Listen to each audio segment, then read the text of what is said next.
Warm welcome to everyone. Today we will discuss about biotechnology. Biotechnology அப்படிங்கிறது என்னென்னா உயிரி தொழில்நுட்பம் அப்படின்னு நம்ம சொல்லுவோம். ப்ளஸ் நம்ம எக்ஸாமில் கேட்கக்கூடிய கரண்ட் சயின்ஸ் டாபிக் என்ன அப்படின்னு பார்த்திங்கன்னா இனக்கலப்பு அப்படிங்கிறதும் கேட்பாங்க. அதனால் ரெண்டையும் சேர்த்து பார்க்க போகிறோம். அப்போ 2 இம்பார்ட்டன்ட் திங்ஸ். ஒன் இஸ் ப்ரீடிங்னா இனக்கலப்பு, மற்றொன்று உயிரி தொழில்நுட்பம் என அழைக்கப்படக்கூடிய பயோடெக்னாலஜி.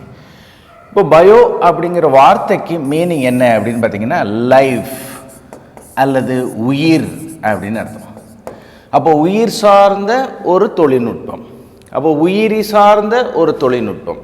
அப்போ இந்த தொழில்நுட்பம் எதுக்கு பயன்படுது அப்படின்னு பார்த்தீங்கன்னா mankind, it's useful for mankind, மனித குலத்துக்கு பயன்படக்கூடிய தொழில்நுட்பம் அனைத்தும் பாப்புலராக இருக்கக்கூடியது. அந்த மாதிரி ஒரு தொழில்நுட்பத்துக்கு பேர் என்ன பேர்னா பயோடெக்னாலஜி. அந்த பயோடெக்னாலஜியில் நம்ம சிலபஸில் என்ன கொடுத்துருக்குறாங்க அப்படின்னு பார்த்தீங்கன்னா current events in latest invention on எஸ்என்டிங்கிறது சயின்ஸ் அண்ட் டெக்னாலஜி அப்படிங்கிற எல்லா வகையான எக்ஸாம்லேயும் கேட்கக்கூடிய ஒன்று. ஒரு எக்ஸாம்பிளுக்காக ஒன்று கொடுத்துருக்குறோம். பார்த்திங்கன்னா இப்போ ரீசெண்டாக கேட்கப்பட்ட கேள்வி அப்படின்னு பார்த்திங்கன்னா மியூட்டன் வெரைட்டி ஆஃப் வீட், அதாவது கோதுமை இனங்களில் எடுத்து பண்ணுறாங்க, ஆராய்ச்சி பண்ணுறாங்க. அதில் திடீர் மாற்றத்தை ஏற்படுத்தும் ஒரு வகை எது? இப்போ திடீர் மாற்றத்தை ஏற்படுத்துறது நம்ம புதிய தொழில்நுட்பத்தின்படி நம்ம என்ன செய்ய முடியும், உணவு உற்பத்தி பண்ண முடியும். அந்த உணவு எப்படி இருக்கும் அப்படின்னு பார்த்திங்கன்னா மற்ற உணவுகளை கம்பேர் பண்ணும்போது குவாலிட்டியாகவும் இருக்கும், இன்னொன்று குவான்டிட்டியும் நிறைய கிடைக்கும். அப்போ குவாலிட்டிங்கிறது என்னென்னா தரமும் அதிகமாக இருக்கும், அதனுடைய அளவும் அதிகமாக இருக்கும். அது பூச்சிகளிலிருந்து பாதுகாத்து கொள்ளக்கூடிய தற்காப்பு தன்மையும் அதில் இருக்கும். அந்த மாதிரி ஃபுட்டு வெரைட்டியில் மிக முக்கியமான ஒன்று என்ன அப்படின்னு பார்த்திங்கன்னா வீட் அல்லது கோதுமை. அதில் எந்த மியூட்டன்ட் வெரைட்டியை யூஸ் பண்ணாங்கன்னு ஒரு காம்படேட்டிவ் எக்ஸாமில் கேட்டிருந்தாங்க. எக்ஸாம்பிள், அதுக்கு பெஸ்ட் எக்ஸாம்பிள் என்ன கொடுத்துருந்தாங்க அப்படின்னு பார்த்திங்கன்னா ஆப்ஷனில் சார்பாட்டி சொனாரா அப்படிங்கிறது தான் அதனுடைய ஆன்சர். அப்போ அடிக்கடி கேட்கக்கூடிய கேள்விகளில் இந்த மாதிரி மியூட்டன் வெரைட்டி என்ன, புதிதாக கண்டுபிடிக்கப்பட்ட அந்த ஏதாவது உணவுப் பொருள் என்ன, அதில் இருக்கக்கூடிய விட்டமின் எந்த ரிச் அதிகமாக இருக்குது, அதே மாதிரி சிஸ்டின் அப்படிங்கிற பொருள் அதாவது அமினோ ஆசிட் எந்த உணவுப் பொருளில் அதிகமாக இருக்குது, இந்த மாதிரி கேள்விகள்லாம் கேட்பாங்க. அப்போ கேட்கக்கூடிய மிக முக்கியமான ஒன்று அப்படின்னு பார்த்திங்கன்னா உணவுப் பொருட்களில் எந்த மாதிரியான ரிச் கண்டென்ட், அதிக அளவு தேவைப்படக்கூடிய ஊட்டச்சத்து, அப்போ ஊட்டச்சத்து மிகுந்த உணவு எது, அது பயோடெக்னாலஜி மூலமாக எப்படி தயாரிக்கிறாங்க, அந்த மாதிரியான கேள்விகள் அடிக்கடி கேட்குறாங்க இல்லையா. அப்போ அதிக ஊட்டச்சத்து செறிவு நிறைந்த உணவுப் பொருள் அப்படிங்கிற மாதிரி ஒரு கேட்டகரியில் இருக்கக்கூடியது தான் இந்த ஒரு கேள்வி. வீட்டு அதுவும் மியூட்டன் வெரைட்டியில் சார்பாட்டி சொனாரா அப்படிங்கிற ஒரு வெரைட்டி. இதில் எளிமையாக ஒரு கேள்வி கேட்குறாங்கன்னா எப்படி கேட்பாங்க அப்படின்னு பார்த்தீங்கன்னா மிக எளிமையான கேள்வி. ஃபார் எக்ஸாம்பிள், விட்டமின் ஏ உடைய விட்டமின் ஏ கண்டென்ட் ரைஸ் அப்படிங்கிறத ஒன்று கண்டுபிடிச்சிருக்கிறாங்க. அப்போ பயோடெக்னாலஜி படி உயிரி தொழில்நுட்பத்தின்படி விட்டமின் ஏ ரிச் இருக்கக்கூடிய ஒரு ரைஸ் வெரைட்டியை கண்டுபிடிச்சிருக்கிறாங்க. அந்த ரைஸுக்கு பேர் என்ன பேர்னா கோல்டன் ரைஸ். மிக மிக எளிமையாக கேள்வி கேட்கணும் அப்படின்னு முடிவு பண்ணிட்டாங்கன்னா என்ன செய்வாங்க, இந்த மாதிரி எளிமையான கேள்வி கேட்பாங்க. அப்போ கோல்டன் ரைஸ் என்றால் என்ன, அதாவது தங்க அரிசி என்பது என்ன, தங்க அரிசிங்கிறது வேறு ஒன்றுமே கிடையாது. அரிசியில் விட்டமின் ஏ சத்தை ஏற்றி வைத்தல் அல்லது செறிவூட்டி வைத்தல், அதுக்கு பேர் என்ன பேர் தங்க அரிசி. இதே மாதிரி என்ன செய்கிறாங்க அப்படின்னு பார்த்தீங்கன்னா பொட்டேட்டோ, உருளைக்கிழங்கு இருக்குது பார்த்தீங்களா, அதுலேயும் விட்டமின் ஏயை அதிகப்படுத்துகிறாங்க. அப்போ அதுக்கு பேர் கோல்டன் பொட்டேட்டோ, தங்க உருளைக்கிழங்கு. அப்போ தங்கங்கிற சொல்லு பாருங்கள். அப்போ விட்டமின் ஏங்கிறது ஒரு எசென்சியலான ஒரு வைட்டல் அமீனை தான் நம்ம என்ன சொல்கிறோம் விட்டமின்ஸ். வைட்டல்னால் இம்பார்ட்டன்ட் அர்த்தம், வைட்டல் அப்படிங்கிறது இம்பார்ட்டன்ட் அர்த்தம். மிக முக்கியமான வைட்டல் அமீன் அதுதான் நம்ம சொல்கிறோம் விட்டமின். அதை சேர்த்து என்ன சொல்லுவாங்க வைட்டமின்கள். அந்த வைட்டமின்களை நம்ம 2 வகையாக பிரிக்கிறோம். ஒன்று ஃபேட் சாலிபிள் வைட்டமின், இன்னொன்று வாட்டர் சாலிபிள் வைட்டமின். அப்போ கொழுப்பில் கரையும் வைட்டமின்கள், இன்னொன்று நீரில் கரையும் வைட்டமின்கள். கொழுப்பில் கரையும் வைட்டமின்கள் எவை எவை அப்படின்னு பார்த்தீங்கன்னா 4 கேட்டகரியாக பிரிக்கிறோம். A, D, E, K. அப்போ vitamin A, vitamin D, vitamin E, vitamin K. அதில் தங்க அரிசியில் எந்த விட்டமின் செறிவு அதிகமாக இருக்குது அப்படின்னு பார்த்தீங்கன்னா விட்டமின் ஏ செறிவு அதிகமாக இருக்குது. அதுக்கு இன்னொரு பேர் என்ன பேருன்னா ரெட்டினால். விட்டமின் ஏயின் மற்றொரு பெயர் என்ன அப்படின்னு கேட்டாங்கன்னா என்ன சொல்லுவீங்க? ரெட்டினால் அப்படிங்கிறது வரக்கூடிய நோய், விட்டமின் ஏ குறைபாட்டால் வரக்கூடிய நோய். இன்னும் தெளிவாக சொல்கிறதா இருந்தால் கொழுப்பில் கரையும் வைட்டமினான வைட்டமின் ஏ. அப்போ fat soluble vitamin, particularly vitamin A deficiency disease அப்படின்னு கேட்டாங்கன்னா, அப்போ ரெட்டினால்னால வரக்கூடிய டிசீஸ் அப்படின்னு கேட்டாங்கன்னா என்ன சொல்லுவீங்க? நிக்டலோபியா. நிக்டலோபியா அதில் ஸ்பெஷலாக என்ன இருக்குது? பீட்டா கரோட்டின்னு ஒரு பொருள் இருக்குது. அதனால் நிக்டலோபியா. நிக்டலோபியாங்கிறது நத்திங் பட் நைட் பிளைண்ட்னஸை தான் அப்படி கொடுப்பாங்க, வேறு ஒன்றும் கிடையாது. முன்னாடி உள்ள புக்குகளில் எப்படி கொடுத்துருப்பாங்க? நைட் பிளைண்ட்னஸ், நைட் பிளைண்ட்னஸ் அப்படின்னு கொடுத்துருப்பாங்க. இப்போ நிக்டலோபியான்னு கொடுக்குறாங்க, வேறு ஒன்றும் கிடையாது. நிக்டலோபியா. அப்போ நிக்டலோபியா குறைபாடு எந்த விட்டமினால் வருகிறது? Vitamin A. இப்போ வருங்காலத்தில் இருக்கக்கூடிய உயிர் தொழில்நுட்பம் மூலமாக பயன்படுத்தக்கூடிய அரிசி, அதாவது விட்டமின் ஏ ரிச் உடைய அரிசியை பயன்படுத்துறதுனால என்ன குறைபாடு வராது அப்படின்னு பார்த்தீங்கன்னா நிக்டலோபியான்னு சொல்லப்படக்கூடிய மாலைக்கண் நோய் அப்படிங்கிறது வருவதை தவிர்த்து விடலாம். அப்போ டெக்னாலஜி எந்த வகையில் யூஸ் ஆகுது, அது உயிரினங்களுக்கு எப்படி யூஸ் ஆகுது, உயிருள்ள பொருட்களிலிருந்து பயன்படுத்தக்கூடிய உயிரியல் தொழில்நுட்பத்தை நம்ம என்ன சொல்கிறோம்? பயோடெக்னாலஜி அல்லது உயிரி தொழில்நுட்பம். இதில் இன்ட்ரோடக்ஷன் பேஸில் என்ன சொல்கிறாங்க? கிளாசிக் பயோடெக்னாலஜி அப்படின்னு ஒன்று இருக்குது. What is classic biotechnology? அப்போ கிளாசிக்னாலே மரபு சார்ந்த, பழமையான அப்படிங்கிற வார்த்தையில் வரும் இல்லையா? அப்போ பழமையான மரபு சார்ந்த பயோடெக்னாலஜி என்பது என்ன? வேறு ஒன்றுமே கிடையாது. இப்போ அந்த காலத்தில் பயன்படுத்தியிருப்பாங்க, அது பயோடெக்னாலஜின்னு அவங்களுக்கு தெரிஞ்சிருக்காது இல்லையா? ஃபார் எக்ஸாம்பிள் என்ன செஞ்சுருப்பாங்க?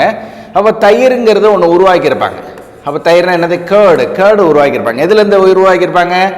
பாலிலிருந்து தயிர் உருவாகியிருப்பாங்க. அப்போ மில்கிலிருந்து கேர்டு ப்ரொடக்ஷன் பண்ணியிருப்பாங்க. அப்போ என்ன ப்ராசஸ் நடந்திருக்கும்? உள்ளே இருக்கக்கூடிய நுண்ணுயிரியலான ஈஸ்ட் அப்படிங்கிறது உருவாயிருக்கு இல்லையா? ஈஸ்ட், லாக்டோபாசில்லை அப்படிங்கிறது இருக்கும். தயிரில், பாலில் இருக்கக்கூடிய அந்த பொருள் என்னது? குச்சி வடிவ பாக்டீரியா, அதுக்கு பேர் லாக்டோபாசில்லை அப்படிங்கிறது இருக்கும். ஈஸ்ட்னால பால் வந்து புளிக்கப்படும். புளிக்கிறதுனால அந்த கேர்டு அப்படிங்கிறது உருவாயிருக்கும். இது ஒரு ஓல்டு பயோடெக்னாலஜி சொல்லலாம். இன்னும் ஒரு அழகாக சொல்கிறதா இருந்தால் கிளாசிக் பயோடெக்னாலஜி, பழமையான உயிரி தொழில்நுட்பம். அப்போ தயிர் தயாரித்தல், ஒயின் தயாரித்தல், மதுபானங்கள் தயாரித்தல் இல்லையா? அப்போ மதுபானங்களுக்கு எது தேவை அப்படின்னு பார்த்தீங்கன்னா காற்று இல்லாத சுவாசம். இப்போ பால்லேருந்து தயிர் உருவாகுதுன்னா என்ன அர்த்தம் அப்படின்னு பார்த்தீங்கன்னா காற்று இல்லாத சுவாசம் உருவாயிருக்கு. அதாவது ஆனேரோபிக் ரெஸ்பிரேஷன். ஏரோபிக்னா காற்று இருக்கு, ஆன்னா இல்லைன்னு அர்த்தம். எது இல்லை? காற்று இல்லை. அதனால அது பேர் ஆன்ஏரோபிக் ரெஸ்பிரேஷன் அப்படின்னு சொல்லுவாங்க. காற்று இல்லாத சுவாசம். அப்போ காற்று இல்லாத சுவாசத்தில் எதை உருவாக்கியிருப்பாங்க அப்படின்னு பார்த்தீங்கன்னா ஒயினை உருவாக்கியிருப்பாங்க, தயிர் உருவாக்கியிருப்பாங்க. இது எல்லாமே எந்த கேட்டகரியில் வருது? ஓல்டு பயோடெக்னாலஜி அல்லது கிளாசிக்கல் பயோடெக்னாலஜி. நவ்யடேஸ் நம்ம பால்லேருந்து தயிர் மட்டும் உருவாக்கலை, பல்வேறு பால் பொருட்களை உருவாக்குறோம். நமக்கு நல்லாவே தெரியும், வெண்மை புரட்சியின் நீட்சி தான் அது இல்லையா? வெண்மை புரட்சின்னா நம்ம எதை சொல்கிறோம் அப்படின்னு பார்த்தீங்கன்னா operation flood. Operation flood. Verghese Kurien இருக்கார் இல்லையா? பால் உற்பத்தி, வெண்மை புரட்சியின் தந்தை என அழைக்கப்படுபவர் வர்கீஸ் குரியன் அப்படிங்கிறவர் தான் என்ன செஞ்சார்? ஆப்ரேஷன் ஃப்ளட்டுன்னு ஒன்று ஏற்படுத்துகிறாரு. அப்போ பால் உற்பத்தியை அதிகப்படுத்துகிறாரு. அது ஒரு வகையில் புரட்சி தான். It's A revolution. இந்த மாதிரி ரெவல்யூஷனை ஏற்படுத்துகிறாங்க. அந்த பால் உற்பத்தியிலிருந்து பல்வேறு நீட்சிகளை என்ன செய்கிறோம்? பால், தயிர், வெண்ணெய் பயன்படுத்துகிறோம், பட்டருங்கிறத பயன்படுத்துகிறோம். விட்டமின் டி அப்படிங்கிறது கிடைக்காத நாடுகள்னு இருக்குது. சன்சைன் விட்டமின் என சொல்லப்படக்கூடிய விட்டமின் டி, சூரிய ஒளி விட்டமின் அப்படிங்கிறது விட்டமின் டி இல்லையா? அந்த மாதிரி நாடுகளில், சூரிய ஒளியே இல்லாத நாடுகளில், சூரிய ஒளியே குறைபாடு இருக்கக்கூடிய நாடுகளில் எந்த உணவுப் பொருளை எடுத்துக்கிறாங்கன்னு கேட்பாங்க. அந்த உணவுப் பொருள் என்ன பேருன்னா மார்கிரைன். இது ஒரு வகையான சீஸ் மாதிரியான பொருள் தான். இது வெஜிடபிள் ஆயில் இருந்து தயாரிக்கப்படக்கூடிய ஒரு பொருள். அதுக்கு பேர் மார்கிரைன். அப்போ மார்கிரைன் என்ற பொருளை பயன்படுத்துகிறாங்க. அப்போ மார்கிரைன் என்ற உணவுப் பொருள் எதற்கு மாறாக பயன்படுத்தப்படுகிறது அப்படின்னு பார்த்தீங்கன்னா, எதற்கு இணையாக பயன்படுத்தப்படுகிறது அப்படின்னு பார்த்தீங்கன்னா, சூரிய ஒளிக்கு இணையாக பயன்படுத்தப்படுகிறது. மார்கிரைன் என்பது ஒரு உணவுப் பொருள். வெஜிடபிள் ஆயிலிருந்து மார்கிரைன் என்ற உணவுப் பொருள் வெஜிடபிள் ஆயிலிருந்து தயாரிக்கப்படக்கூடிய ஒரு உணவுப் பொருள் தான் இது. அப்போ அந்த மாதிரி கேள்விகள் கேட்பாங்க. அப்போ இது எல்லாமே நம்ம என்ன செய்கிறோம், வெண்மை புரட்சி நீட்சியாக பார்க்குறோம். இப்போ தயிர் பயன்படுத்துகிறோம். அதேமாதிரி தோசைன்னு ஒன்று உருவாக்குறோம் இல்லை? இட்லிக்கு நமக்கு எது தேவையில்லை, புளிக்க தேவையில்லைன்னு சொல்லுவாங்க. தோசைக்கு என்ன தேவை அப்படின்னு பார்த்தீங்கன்னா புளித்தல்னு ஒன்று தேவை. அப்போ என்ன நடந்திருக்கும் கன்ஃபார்மாக? அதில் ஈஸ்ட் ஃபார்ம் ஆகிருக்கும். ஈஸ்ட் ஃபார்ம் ஆனால் என்ன சுவாசம் அது? Anaerobic respiration. அதுக்கு பேர் என்ன சொல்லுவாங்க? காற்று இல்லாத சுவாசம். அதில் பபிள்ஸ் எல்லாம் வர்றதை பார்த்துருப்பீங்க. தோசையில் சின்ன சின்ன ஓட்டைகள்லாம் இருக்கிறத பார்த்துருப்பீங்க, ஹோல்ஸ், சின்ன சின்ன ஹோல்ஸ். காரணம் என்ன? காற்றில்லா சுவாசத்தில் வெளிவரக்கூடிய வாயு எது அப்படின்னு பார்த்தீங்கன்னா கார்பன் டை ஆக்சைடு. கார்பன் டை ஆக்சைடுங்கிறது வெளிவரக்கூடியது. உங்களுக்கு நம்பிக்கை இருந்திருக்காது, கார்பன் டை ஆக்சைடு தான் அதுலேருந்து வெளியேறுதா சார்? அதில் பார்த்தீங்கன்னா அந்த பபிள்ஸ் உடஞ்சி, அதாவது தோசைகளில் ஓட்டை இருக்கிறது காரணம் ஸ்விஸ் பிரெட்டுன்னு சொல்லுவாங்க. ஸ்விஸ் பிரெட்டு அதில் ஓட்டைகளுக்கு இருக்கிறது காரணம் அந்த கார்பன் டை ஆக்சைடு தான், வெளிவரக்கூடிய வாயு. என்ன காரணம்? காற்றில்லாத சுவாசம். உங்களுக்கு ஒரு டவுட் இருந்ததுன்னா கார்பன் டை ஆக்சைடு அப்படிங்கிற வாயுவை எடுத்து தெளிந்த சுண்ணாம்பு நீரில் நீங்கள் அந்த டியூப் மூலமாக விட்டிங்கன்னா அது என்னவா மாற்றிடும்? பால் போல மாற்றும், மில்காக மாற்றிடும். மில்க் மாதிரியான ஒரு ஷேப்பில் மாற்றிடும். அப்படின்னா என்ன அர்த்தம்? மில்க் கலரில் மாற்றிடும். அப்போ கார்பன் டை ஆக்சைடு வெளியே இருக்கு அப்படின்னு கண்டுபிடிச்சிடலாம். இப்போ ஹைட்ரஜன் ஒரு பொருளில் இருந்து வெளியே இருக்குன்னா எப்படி கண்டுபிடிக்கலாம்? பாப் என்ற ஒளியுடன் தீக்குச்சி அணையும். அப்போ தீக்குச்சி பாப்புங்கிற ஒளியோட அணைஞ்சதுன்னா ஹைட்ரஜன் வாயு வெளியே இருக்குன்னு அர்த்தம். தெளிந்த சுண்ணாம்பு நீரை பால் போல மாற்றிருக்குன்னா எது வெளியே இருக்குன்னு அர்த்தம்? Carbon di oxide.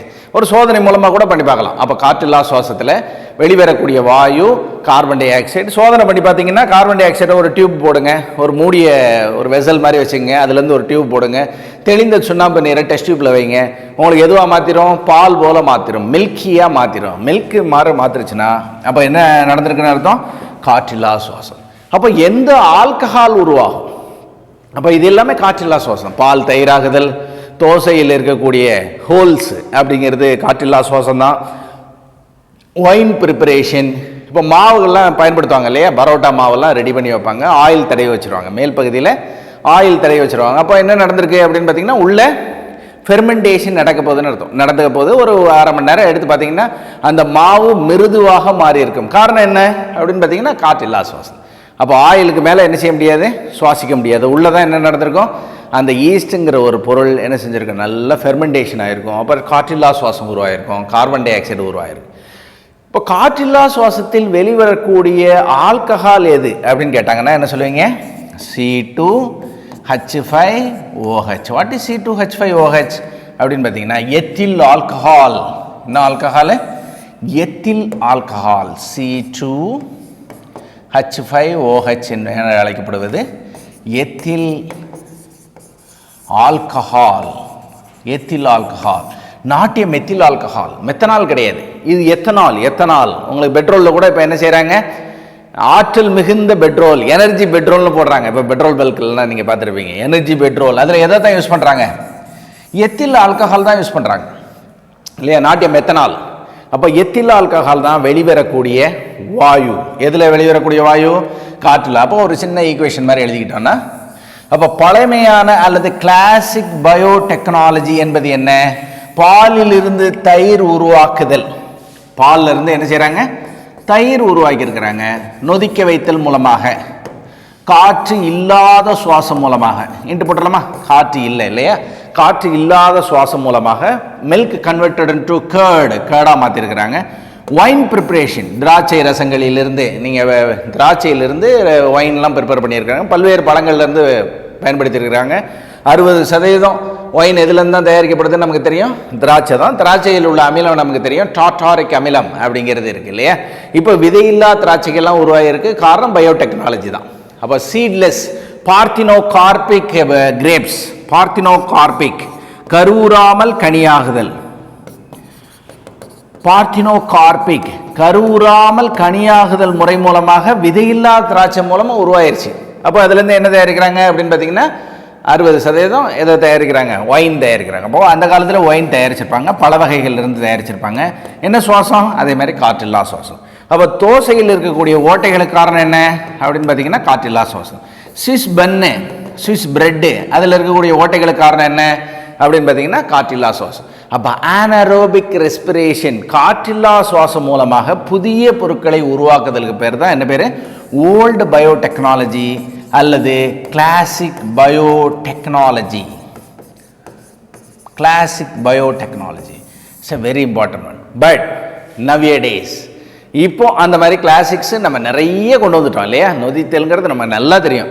இன்னும் சொல்லப்போனால் காற்றில்லா சுவாசத்தை பற்றி நிறைய தெரிஞ்சு வச்சுருப்போம். அதில் ஒரு ஜிகே கொஸ்டின் கேட்குறதா இருந்தால் காற்றில்லா சுவாசத்தில் இருக்கக்கூடிய ஆர்கியூ என்னன்னு கேட்பாங்க. ஆர்கியூ என்ன அப்படின்னு கேட்பாங்க. ஆர்கியூ என்னது, ரெஸ்பிரேட்டரி கொஷன்ட், சுவாச ஈவு. என்ன சொல்லுவீங்க, ரெஸ்பிரேட்டரி கொஷன்ட். ரெஸ்பிரேட்டரி கொஷன்ட் அல்லது தமிழ் என்ன சொல்லுவாங்க, சுவாச ஈவுன்னு சொல்லுவாங்க. சுவாச ஈவு என்ன அப்படின்னு கேட்டாங்கன்னா, சுவாச ஈவினோட ஃபார்முலா என்னது, carbon dioxide divided by oxygen. Carbon dioxide வெளியேறுதல், ஆக்சிஜனை உள்ளிழுத்தல், expelled out of carbon dioxide divided by oxygen is engulfed, உள்ளிழுத்தல். அதுக்கு பேர் என்ன பேர், ரெஸ்பிரேட்டரி கொஷன்ட். இன்னொரு பேர் என்ன சொல்லுவாங்க, சுவாச ஈவு. அப்போ காற்றில்லா சுவாசத்தின் சுவாச ஈவுன்னு ஒரு தடவை கேட்டிருந்தாங்க, அதுவும் பொறுத்துக்களை கேட்டிருந்தாங்க. நீங்கள் என்ன ஆப்ஷன் எடுப்பீங்க, இப்போ பாருங்களேன், 0, 1, 2, இன்ஃபினிட்டிவ், இந்த மாதிரி 4 ஆப்ஷன் கொடுக்குறாங்கன்னு வைங்களேன். நீங்கள் எதை சூஸ் பண்ணுவீங்க அப்படின்னு பார்த்தீங்கன்னா கன்ஃபார்மாக 0 கிடையாது. உங்களுக்கு நல்லா தெரியும் 0 இருக்கக்கூடிய ரெஸ்பிரேட்டரி கொஷன்லாம் இருக்குது, பட் இதுக்கு கிடையாது. நிறைய பேர் என்ன செஞ்சிடறாங்க அப்படின்னு பார்த்தீங்கன்னா 1, 2 நம்பரை போட்டுறாங்க. Correct answer is infinitive. Which one is a correct answer, infinitive is a correct answer. Infinitive Tamil எப்படி கொடுப்பாங்க, வரையறுக்க முடியாதது, வரையறுக்க இயலாது. கார்போஹைட்ரேட்னு கேட்டால் 1 போடலாம். நீங்கள் கார்போஹைட்ரேட்டினுடைய சுவாச ஈவு அப்படின்னு கேட்டால் என்ன சொல்லணும், 1. ஆன்சர் 1 சரியான விடை. அப்போ குளுக்கோஸினுடைய சுவாச ஈவு என்னன்னா 1 போடலாம். ஆனால் காற்றில்லா சுவாசம் தானே கேட்டிருக்காங்க. பாருங்கள், காற்றில்லா சுவாசம், அதாவது கிளாசிக்கல் பயோடெக்னாலஜியில் இருக்கக்கூடிய ஆனரோபிக் ரெஸ்பிரேஷனில் இருக்கக்கூடிய சுவாச ஈவுன்னு கேட்டாங்கன்னா வரையறுக்க முடியாது, அவ்வளோ ஃபெர்மெண்டேஷன் நடக்கும். அந்த அளவுக்கு ஈக்குவேஷன் இருக்குது. Carbon dioxide divided by oxygen, nothing but carbon dioxide வெளியேறுதல் மற்றும் ஆக்சிஜனை உள்ளது. இது ஞாபகம் வச்சுங்க. அப்போது காற்றில்லா சுவாசத்தில் வெளியேறக்கூடிய வாயு எதுன்னு கேட்டால் கன்ஃபார்மாக நீங்கள் சொல்லுவீங்க. இப்போ என்ன சொல்லுவீங்க, கார்பன் டை ஆக்சைடு. காற்றில்லா சுவாசத்தில் வெளியேறக்கூடிய ஆல்கஹால்னு கேட்டால் என்ன சொல்லுவீங்க, C2H5OH, nothing but ethyl alcohol. Alcohol ஒருவேளை சார் எத்தனால் கொடுத்துருந்தா அதை டிக் பண்ணலாமா வேண்டாமா, நிறைய பேருக்கு அந்த மாதிரி டவுட் இருக்கும். எத்தில் ஆல்கஹால்னா ஓகே சார், சில நேரங்களில் எத்தனால்னு கொடுத்துட்றாங்க, நாங்கள் டிக் பண்ணணுமா வேண்டாமா, எல்லாம் ஒன்று தான். இப்போது நம்ம என்ன செய்கிறோம், ஃப்ரெஷ்ஷாக இருக்கும்போது ஃபுல்லாக எழுதலாம் எத்தில் ஆல்கஹால் அப்படின்னு எழுதுகிறோம்.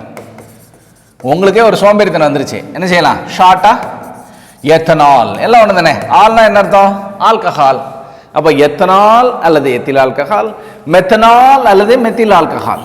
இந்த கேட்டகரியில் எது வராது, மெத்தனால் அல்லது மெத்தில் ஆல்கஹால் வர வாய்ப்பே இல்லை. மெத்தனால் அப்படிங்கிறது கிடையாது. அப்போ காற்றில்லா சுவாசத்தில் எது வராது. எந்த ஆல்கஹால் வரும், எத்தில் ஆல்கஹால். சில பேர் குறியீடுகள் சிம்பிள் மூலமாக கொடுத்துருப்பாங்க, C2H5OHன்னு கொடுக்குறாங்க. சார் நான் டிக் பண்ணிடுறேன், ஏன்னா எத்தனை ஆல்கஹாலுடைய வாய்ப்பாடு என்னது, C2H5OH, 2 கார்பன் 5 ஹைட்ரஜன் ஒரு ஆல்கஹால் குரூப் OH குரூப் இருந்ததுன்னா நான் டிக் பண்ணிடுறேன். பட் CH3CH2OHன்னு கொடுத்தா நான் டிக் பண்ணலாமா வேண்டாமா, இது ஒரு டவுட்டாக கேட்பாங்க ஸ்டூடெண்ட்ஸ். கேட்குறது தான் என்ன சொல்லுவோம் அப்படின்னு பார்த்தீங்கன்னா, இதில் டோட்டல் பண்ணி பாருங்கள், கார்பன் 2 இருக்கா, அப்போ 2 கார்பன்.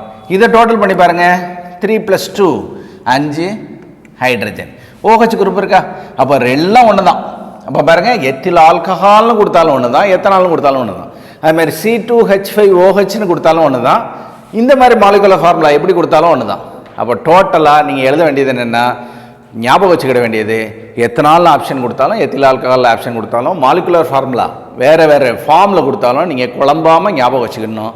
காற்றில்லா சுவாசத்தில் வெளிவரக்கூடிய வாயு கார்பன் டை ஆக்சைடு மற்றும் எத்தனால் எந்த என்சைமின் முன்னிலையில் நடக்கிறது அப்படின்னு கேட்டாங்கன்னா, காற்றில்லா சுவாசம் எந்த என்சைமின் முன்னிலையில் நடக்கிறது? எந்த ஆர்கானிசம் அப்படின்னு பார்த்தீங்கன்னா, யூனிசெல்லுலர் ஃபங்கை அப்படின்னு சொல்லுவோம் இல்லையா? யூனிசெல்லுலார் ஃபங்கை, ஒரு செல் பூஞ்சை. என்ன சொல்லுவீங்க? ஒரு செல் பூஞ்சை. அப்போ ஒரு செல் பூஞ்சைக்கு எடுத்துக்காட்டு என்னது? ஈஸ்ட். அப்போ ஈஸ்டின் முன்னிலையில் தான் நடக்குது. இன்வெர்டேஸ், ஏஸ் வந்தாலே நம்ம சொல்லி கொடுத்துருக்கோம் என்னது? என்சைம் இல்லையா? இன்வெர்டேஸ் மற்றும் ஜைமேஸ். அப்போ small and simplest equation of anaerobic respiration or classic biotechnology, simply we write down the classic biotechnology அல்லது காற்றில்லாத சுவாசம் ஏர் இல்லையா? காற்றில்லாத சுவாசத்தில் carbon dioxide plus ethyl alcohol கிடைக்குது. கார்பன் டை ஆக்சைடு மேலே என்ன செய்யுது? வளிமண்டலத்துக்கு போயிடுது. With the help of the unicellular fungi ஈஸ்ட்னு சொல்லுவோம். With the help of enzyme invertase and zymase அப்படிங்கிற முன்னிலையில் நடக்குது. இதுதாங்க கிளாசிக் பயோடெக்னாலஜி. இப்போ அந்த மாதிரியே பயோடெக்னாலஜி யூஸ் பண்ணுறோம். வெவ்வேறு வகைகளில் நம்ம பயன்படுத்த ஆரம்பிச்சிட்டோம். எந்த மாதிரியான வகைகளில் பயன்படுத்த ஆரம்பிச்சிட்டோம்? அடுத்த லெவலுக்கு கொண்டு போயிட்டோம். ஃபார் எக்ஸாம்பிள், வேக்சின் ப்ரொடெக்ஷன் பண்ணுறோம் இல்லையா? Vaccine protection. What is vaccine protection? வேக்சின்னா என்ன? தடுப்பூசினா என்ன அப்படின்னு பார்த்தீங்கன்னா, உயிருள்ள அல்லது மட்டுப்படுத்தப்பட்ட அல்லது இறந்த உயிரினங்களை எடுத்து நம்ம என்ன செய்கிறோம்? அதனுடைய மரபு பொருளை எடுத்து என்ன செய்கிறோம்? இன்ஜெக்ட் பண்ணுறோம். அதுக்கு பேர் என்ன பேர்? வேக்சின் அல்லது தடுப்பூசி. அப்போது நீங்கள் ஒரு கொஸ்டின் கேட்கலாம், தடுப்பூசியில் நம்ம உயிருள்ள ஆர்கானிசத்தை உள்ள செல்லினாலும் அல்லது இறந்த ஆர்கானிசத்தை உள்ள பண்ணாலும் அப்போது அந்த நோய் வருவதற்கான வாய்ப்புகள் அதிகமாக இல்லையா அப்படின்னு நீங்கள் கேள்வி கேட்கலாம். Very good. அப்போ என்னது? தடுப்பூசி என்ன செய்யும் அப்படின்னு பார்த்தீங்கன்னா, இட்ஸ் ஏ ஆர்டிஃபிஷியல் ஆன்டிஜன். அது என்ன செய்யும்? அதனுடைய ஆன்டிஜனுடைய அளவு அதை என்ன செய்யும்? அதிகப்படுத்திடும். அதனால் என்ன செய்யாது? வேக்சினேஷன் ப்ராசஸில் நோய் எதிர்ப்பு சக்தி தான் உருவாகும். Nothing but immunity is developed. The immunity is developed. Immunity develop ஆகிருக்கும். அப்போ வரக்கூடிய ஆர்கானிசத்தினால வரக்கூடிய நோய் பாதிப்பு என்ன செய்யாது? அதை ஒன்றும் பண்ணாது. ஸோ தடுப்பூசி என்பது என்ன சொல்கிறோம்? மட்டுப்படுத்தப்பட்ட உயிரற்ற அல்லது உயிருள்ள உயிரினங்களை எடுத்து இன்ஜெக்ட் பண்ணுறதுக்கு பேர் தான் என்னது? தடுப்பூசி. அதனுடைய தந்தை என அழைக்கப்படுபவர் யார் அப்படின்னு பார்த்தீங்கன்னா, எட்வர்டு ஜென்னர். தடுப்பூசியின் தந்தை யாருன்னு கேட்பாங்க. என்ன சொல்லணும்? எட்வர்டு ஜென்னர் அப்படிங்கிற அறிவியல் அறிஞர் தான். அப்போ ரீசெண்ட் பயோடெக்னாலஜியில் தடுப்பூசி சம்மந்தமாக கேள்வி கேட்டாங்கன்னா என்ன செய்யலாம்? இந்த மாதிரி கேள்வி கேட்கலாம். அப்போ பார்த்தீங்கன்னா, தடுப்பூசி அப்படிங்கிறது ஒரு கேள்வியை கேட்பாங்க. இம்யூனிட்டி டெவலப் தான் ஆகும், நாட் டிகிரீஸ் ஆகாது, குறையாது. இம்யூனிட்டி கூட தான் செய்யும். காரணம் என்ன செஞ்சிடும்? முன்னாடியே என்ன செஞ்சிடும்?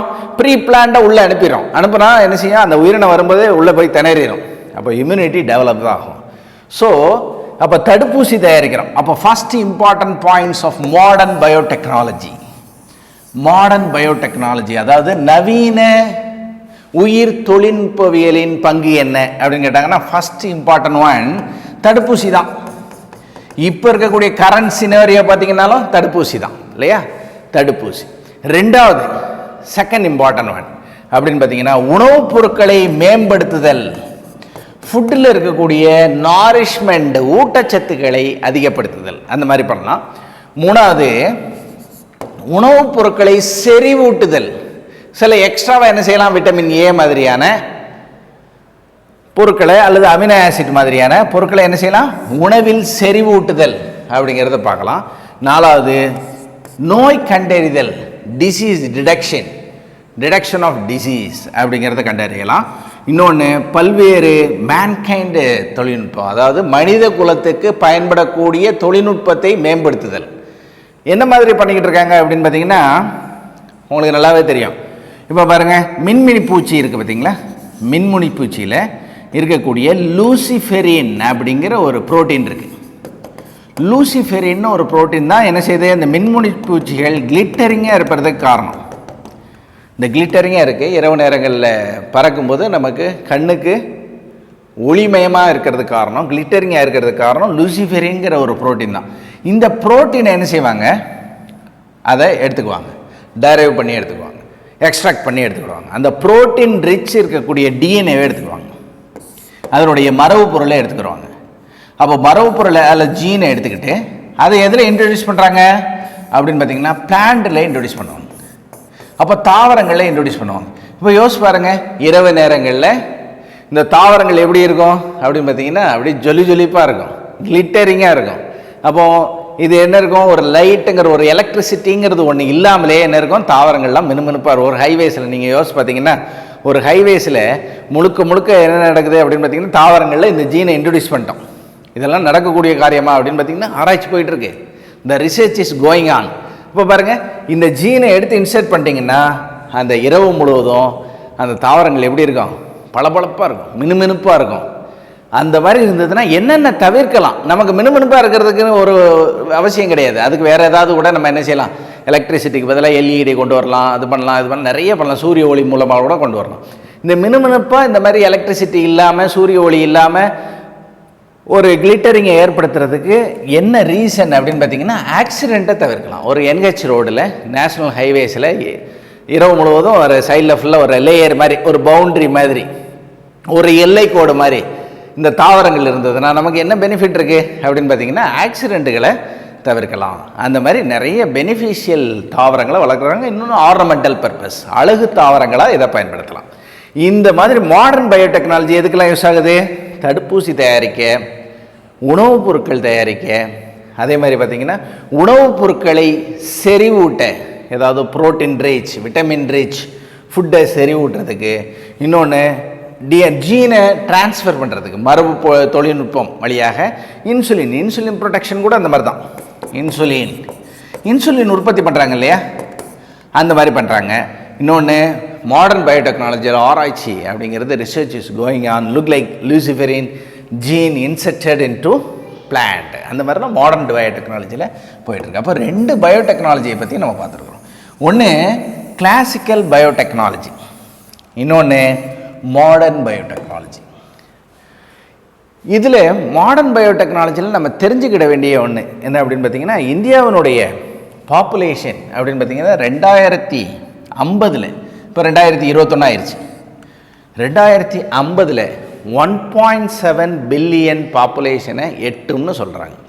அப்போ உலக மக்கள் தொகை கணக்கெடுப்பு, இந்திய மக்கள் தொகை கணக்கெடுப்பு, அதுபடி இந்தியாவினுடைய பாப்புலேஷன், இந்திய மக்கள் தொகை கணக்கெடுப்பு, இது மாதிரி பல்வேறு கணக்கெடுப்பில் அவங்க என்ன சொல்கிறாங்க, இந்த மாதிரி சொல்கிறாங்க.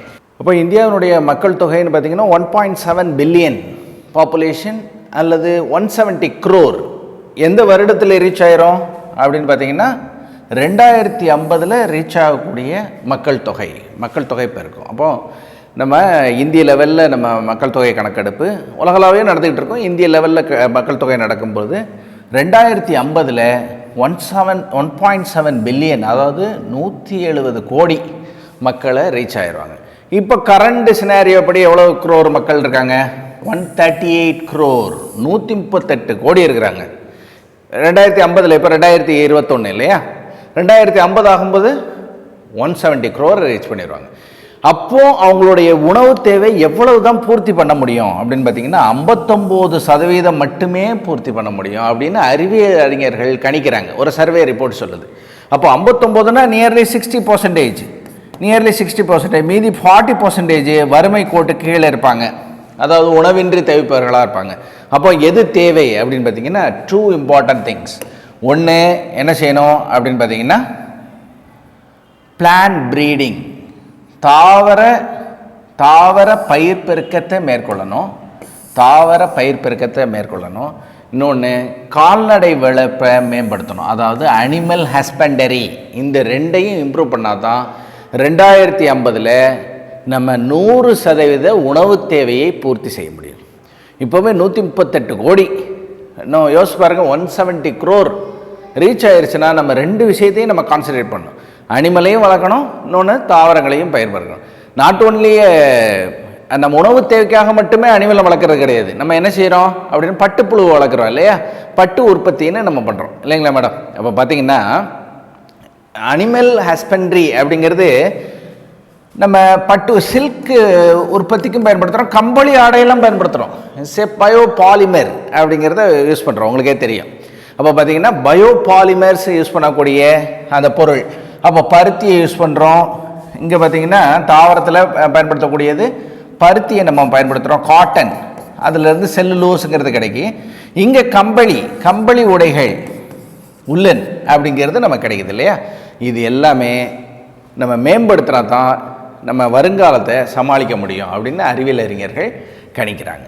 இப்போது இதனுடைய மெயினான பர்பஸ் என்ன, மெயின் பர்பஸ் இந்த ரெண்டையும் இம்ப்ரூவ் பண்ணால் என்ன நடக்கும் அப்படிங்கிறத நீங்கள் பார்த்தீங்கன்னா,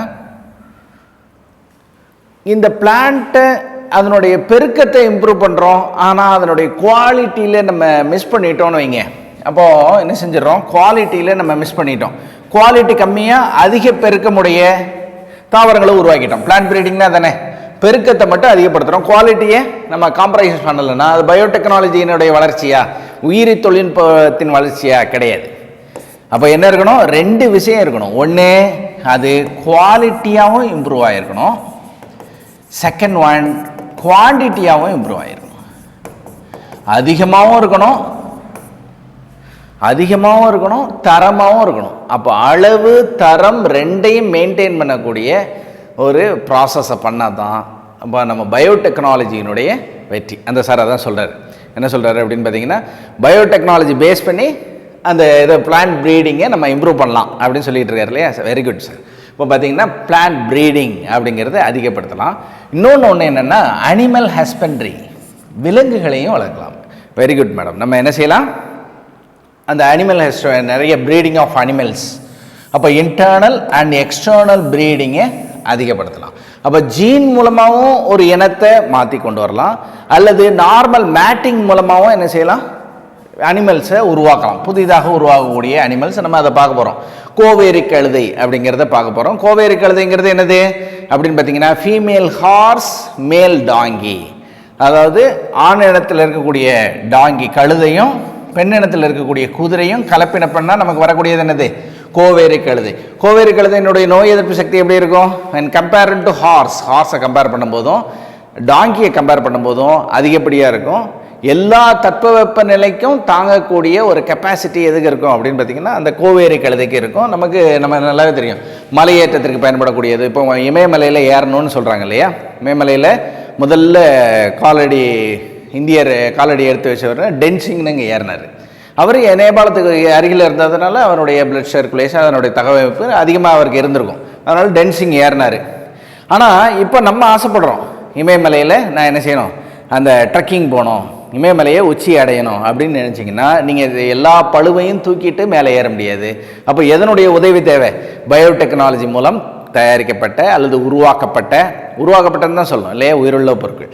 அப்போ உருவாக்கப்பட்ட அந்த கோவேரி கழுதை அப்படிங்கிற மியூல், கோவேரி கழுதைக்கு என்ன சொல்லுவீங்க, மியூலுங்கிற உதவி இல்லாமல் நம்ம என்ன செய்ய முடியாது, நம்ம இமயமலையை ஏற முடியாது. அது மாதிரி பொதி சுமப்பதற்காக பல்வேறு பயன்பாடுகளுக்காக எதை பயன்படுத்துகிறோம், மியூல்.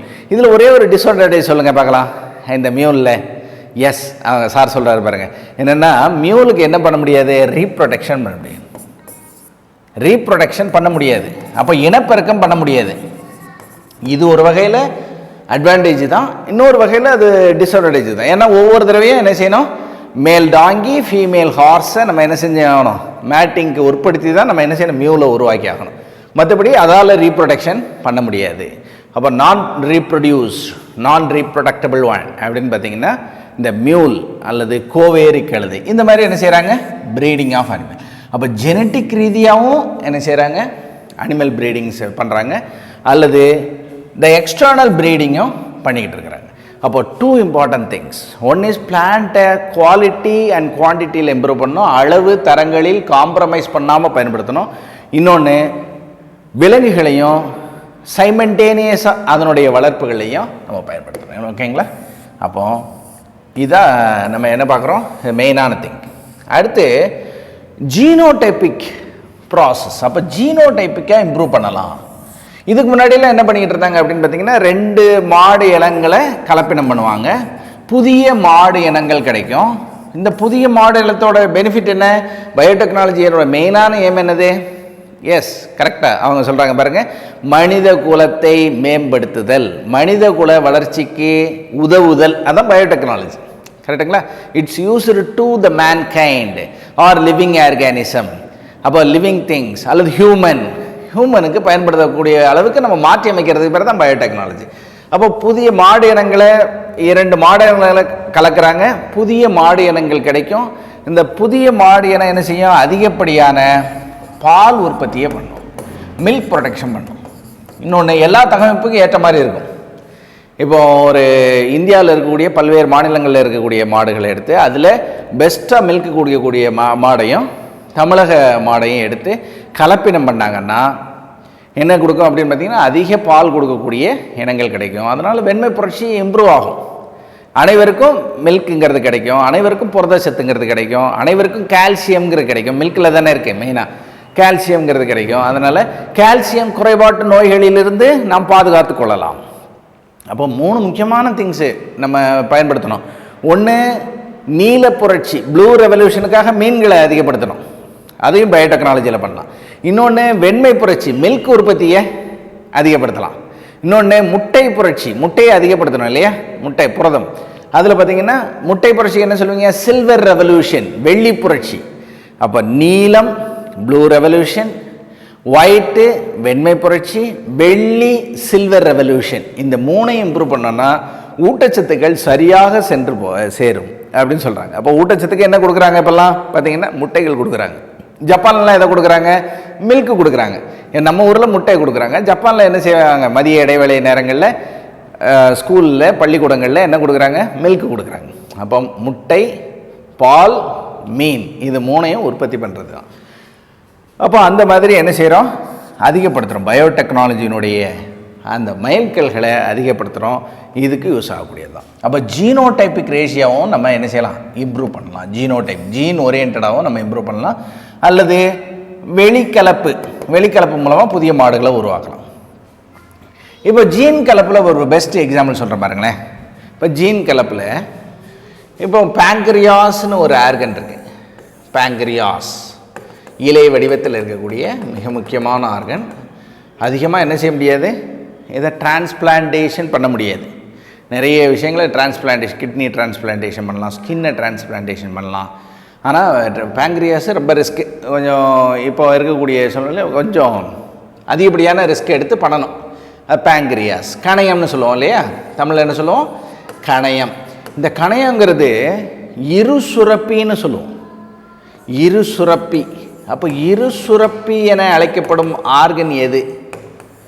செக்ரீஷனும் பண்ணும், எக்ஸ்க்ரீஷனும் பண்ணும் இல்லையா, உற்பத்தியும் பண்ணும், அதை பயன்படுத்தவும் செய்யும். இந்த 2 ப்ராசஸ் பண்ணுறதுனால இதுக்கு பேர் என்ன பேர்? It's amphibolic organ. Amphibolic organ 2 விஷயம் சொல்லுவாங்க. ஆம்பிபோலிக் சைக்கிள்னு கேட்டால் நீங்கள் என்ன சொல்லணும்? டிசிஏ சுழற்சி அல்லது கிரப் சுழற்சி இல்லையா. ஆம்பிபோலிக் சைக்கிள்னு கேட்டால் என்ன சொல்லணும்? கிரப் சுழற்சி. கிரப்புங்கிற சயின்டிஸ்ட் கண்டுபிடிச்சார் இல்லையா. ஆம்பிபோலிக் சைக்கிள்னு கேட்டாங்கன்னா இதை சொல்லணும். அப்போ இரு சுழற்சி என அழைக்கப்படுவது டிசிஏ சைக்கிள். இரு சுரப்பி ஆம்பிபோலிக் ஆர்கன் அப்படின்னு கேட்டாங்கன்னா கணையம் தான். இந்த கணையத்தில் 2 விதமான செல்கள் இருக்குது. ஒன்று ஆல்ஃபா செல், இன்னொன்று பீட்டா செல். இதில் எந்த செல் இன்சுலின் உற்பத்தி பண்ணுது? எஸ், கரெக்டாக அவங்க சொல்கிறாங்க. எஸ், சரியான விடை. இப்போ பாருங்கள், பீட்டா செல் தான் இன்சுலினை உற்பத்தி பண்ணுது. அப்போ பீட்டா செல் இன்சுலினை உற்பத்தி பண்ணுது. இந்த இன்சுலினை நம்ம எதில் மூலமாக தயாரிக்கிறோம்? பயோடெக்னாலஜி மூலமாக தயாரிக்கிறோம். இந்த பீட்டா செல்ஸ் இன்சுலின் இதை வந்து ஈக்குவலையில் உட்படுத்தி அதை என்ன செய்கிறோம்? இன்சுலின்கிற ஒரு ஹார்மோனை நம்ம என்ன செய்கிறோம்? மனித குலத்துக்கு பயன்படுத்துகிறோம். இது ஒரு முக்கியமான, இது ஜீனோடைப், ஜெனட்டிக் ஓரியன்டாக நம்ம பண்ணுறது. மாடு இனங்களை கலக்கிறது இது எக்ஸோ வேரியேஷன், எக்ஸ்டர்னல் வேரியேஷன் கொண்டு வர்றது, ஜீன் மூலமாக கொண்டு வர்றதுக்கு பேர் பெஸ்ட் எக்ஸாம்பிள் இன்சுலின். இது மாதிரி பல்வேறு விதங்களில் இது பயன்படுது. இப்போது ஒரு கவ், அது வந்து ஒரு கவுனுடைய நேச்சர் என்னவாக இருக்குது, ஒயிட்டாக இருக்குது, இன்னொன்று பிளாக்காக இருக்குது. ஆனால் அதில் இருக்கக்கூடிய ஜீனோடைப்பை நீங்கள் எடுத்து பாருங்கள், ஒரே ஸ்பீசிஸில் இருக்கக்கூடிய ஒரே சிற்றினமாக இருக்கும், ஆனால் கலர் மட்டும் வேறுபட்டிருக்கும். ஸ்பீசிஸ்னால் சிற்றினம் என்று சொல்லி அறிமுகப்படுத்தியவர் யாருன்னு கேட்டாங்கன்னா John Ray. The term coined by species. சிற்றினம் என்ற சொல்லை அறிமுகப்படுத்தியவர் ஜான் ரே. இந்த சிற்றினம் ஒரே மாதிரி இருக்குது, ஆனால் கலர் வேறுபட்டிருக்கு. ஆனால் உள்ளே இருக்கக்கூடிய ஜீனை எடுத்து ஆராய்ச்சி பண்ணி பார்த்தீங்கன்னா ஒரே மாதிரி இருக்கும். அந்த ஜீனில் வேரியேஷன் கொண்டு வந்தீங்கன்னா என்ன செய்யலாம், இந்த மாடு இனங்களை இம்ப்ரூவ் பண்ணலாம். இது மாதிரி கால்நடை வளர்ப்பை நம்ம இம்ப்ரூவ் பண்ண போகிறோம். இந்த மாதிரி உள்ளதுக்கு யூஸ் ஆகுது. ஒன் மோர் திங், இதில்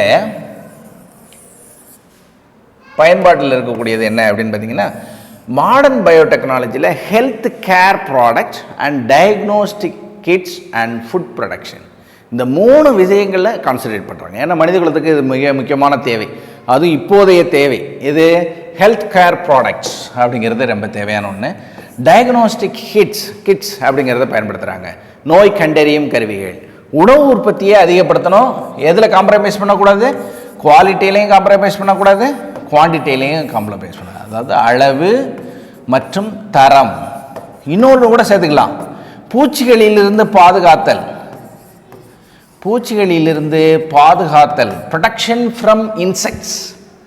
நோய்களிலிருந்து பாதுகாத்தல், ப்ரொடெக்ஷன் ஃப்ரம் டிசீஸ். அப்போ நோய்களிலிருந்து பாதுகாத்தல், பூச்சிகளிலிருந்து பாதுகாத்தல் மற்றும் அளவில் காம்ப்ரமைஸ் பண்ணாமல் இருக்கணும், தரத்தில் காம்ப்ரமைஸ் பண்ணாமல் இருக்கணும். இந்த விஷயத்தில் நம்ம பண்ணோம்னா என்ன நடக்கும் அப்படின்னு பார்த்தீங்கன்னா, உங்களுக்கு மாடர்ன் பயோடெக்னாலஜியை நம்ம ஃபுல்ஃபில் பண்ணதாக இருக்கும். அப்போ health care product and diagnostic kit. இப்போது கரண்ட் சினாரியோ படி டயக்னோஸ்டிக் கிட்ஸ் பயன்படுத்துகிறாங்க. எந்த மாதிரியான டயக்னோஸ்டிக் கிட்ஸ் பாருங்கள், E25, அதுக்கு பேர் E25. ஆக்சுவலாக E25 பயோ அப்படிங்கிறத பயன்படுத்துகிறாங்க. இந்த டயக்னோஸ்டிக் கிட்டை பயன்படுத்துகிறாங்க. எதுக்கு யூஸ் ஆகுது, இந்த E25 பயோ அப்படிங்கிற டயக்னோஸ்டிக் கிட்ஸ் எதுக்கு யூஸ் ஆகுது, 15 நிமிஷத்தில் 15 மினிட்ஸில் நம்ம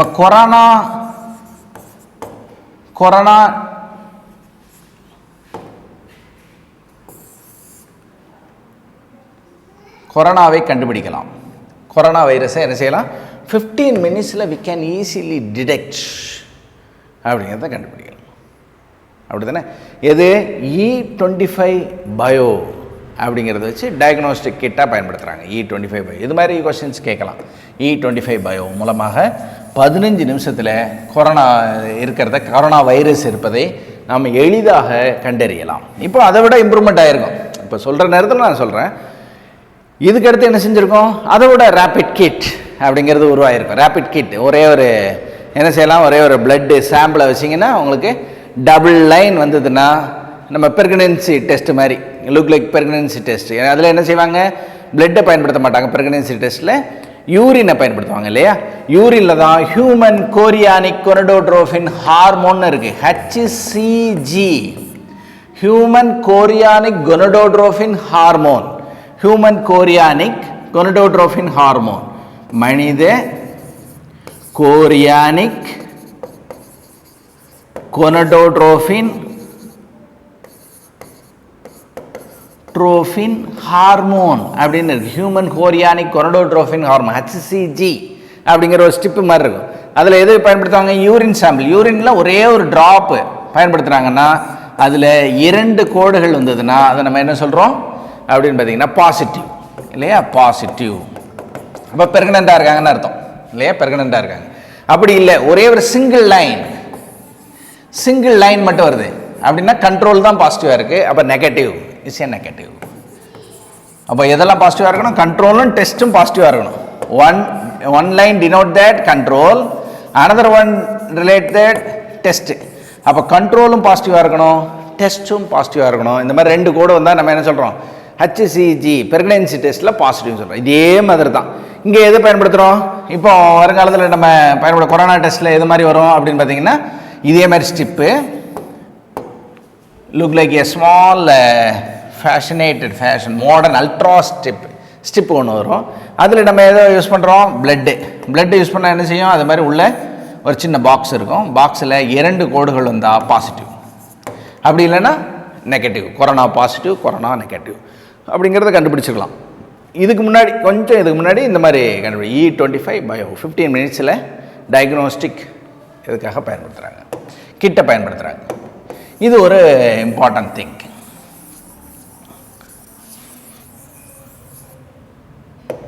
அடுத்து பார்த்தீங்கன்னா 3 முக்கியமான விஷயங்கள்: health care product and diagnostic kit and food protection. Modern agriculture practices and crop improvement அப்படிங்கிறது மிக முக்கியமான ஒன்று. விவசாயிகள்லாம் முன்னாடி என்ன பண்ணுவாங்க அப்படின்னு பார்த்தீங்கன்னா, ஒரு தென்னை மரம் வளர்க்குறாங்கன்னா 6 வருடங்கள் காத்துக்கணும். அந்த தென்னை மரத்தை வளர்க்குறதுக்கு 6 வருடங்கள், அப்போ தான் அதுலேருந்து பலன் கிடைக்கும். ஏன்னா அது தேங்காய்கள் கிடைக்கும். கரெக்டாக? அப்போ தேங்காய் கிடைக்கும், அதுவும் குறிப்பிட்ட அளவு, குறைந்த அளவு மட்டுமே கிடைக்கும். அப்போ தென்னை மரத்தில் குறைந்த அளவு மட்டுமே தேங்காய் கிடைக்கிறதுக்கு 6 வருஷம் வெயிட் பண்ணும். 5லிருந்து 6 வருடங்கள் வெயிட் பண்ணும். இன்னொன்று உயரமாகவும் இருக்கும். ஆனால் இப்போ இருக்கக்கூடிய பயோடெக்னாலஜியில் பயன்படுத்தக்கூடிய தென்னை மரங்கள் செமி டாஃப்னு சொல்லுவோம். செமி டாஃப் குறைந்த உயரங்கள் உடையது. இன்னொன்று அதிக பலனை தரக்கூடியது. அதிக தேங்காய்களை பெற்றுக்கொள்ளலாம். அதிக தேங்காய்களை நம்ம என்ன செய்யலாம்? எடுத்துக்கலாம். அப்போ குறைந்த உயரம், அதிக பெனிஃபிட். அப்போ குவாலிட்டியாகவும் இருக்குது, குவான்டிட்டியாகவும் இருக்குது. இன்னொன்று ஈஸி டு யூஸ், ஈஸியாக யூசர் ஃப்ரெண்ட்லியாக இருக்குது. அப்படி தானே? பயோடெக்னாலஜியில் பார்த்தீங்கன்னா யூசர் ஃப்ரெண்ட்லியாக இருக்கும். இன்னும் கொஞ்சம் நல்லா வீட்டுக்கு பக்கத்துலேயே வச்சுக்கலாம், மாடி தோட்டத்தில் வச்சுக்கலாம். அந்த மாதிரி கொண்டு வந்துடுவாங்கன்னு நினைக்கிறேன். போன்சாய் மரங்கள் மாதிரி ஜப்பானில் பயன்படுத்துகிறாங்க இல்லையா? நீங்கள் கேள்விப்பட்டிருப்பீங்க. போன்சாய் மரங்கள் மாதிரி அப்படியே மாடி தோட்டத்திலே பயன்படுத்துகிற மாதிரியான தென்னை மரங்கள்லாம் வர வாய்ப்பு இருக்குது. இப்போதைக்கு என்ன பண்ணுறாங்க? தென்னையும் பனையும் கலந்து ஆர்னமெண்டல் ட்ரீயாக பயன்படுத்துகிறாங்க. அதுக்கு பேர் ட்ராவலர்ஸ் பாம். பார்த்துருப்பீங்க. கீழ்ப்பகுதியில் பனையோட இது இருக்கும், மேல் பகுதியில் வாழை இலை இருக்கும்.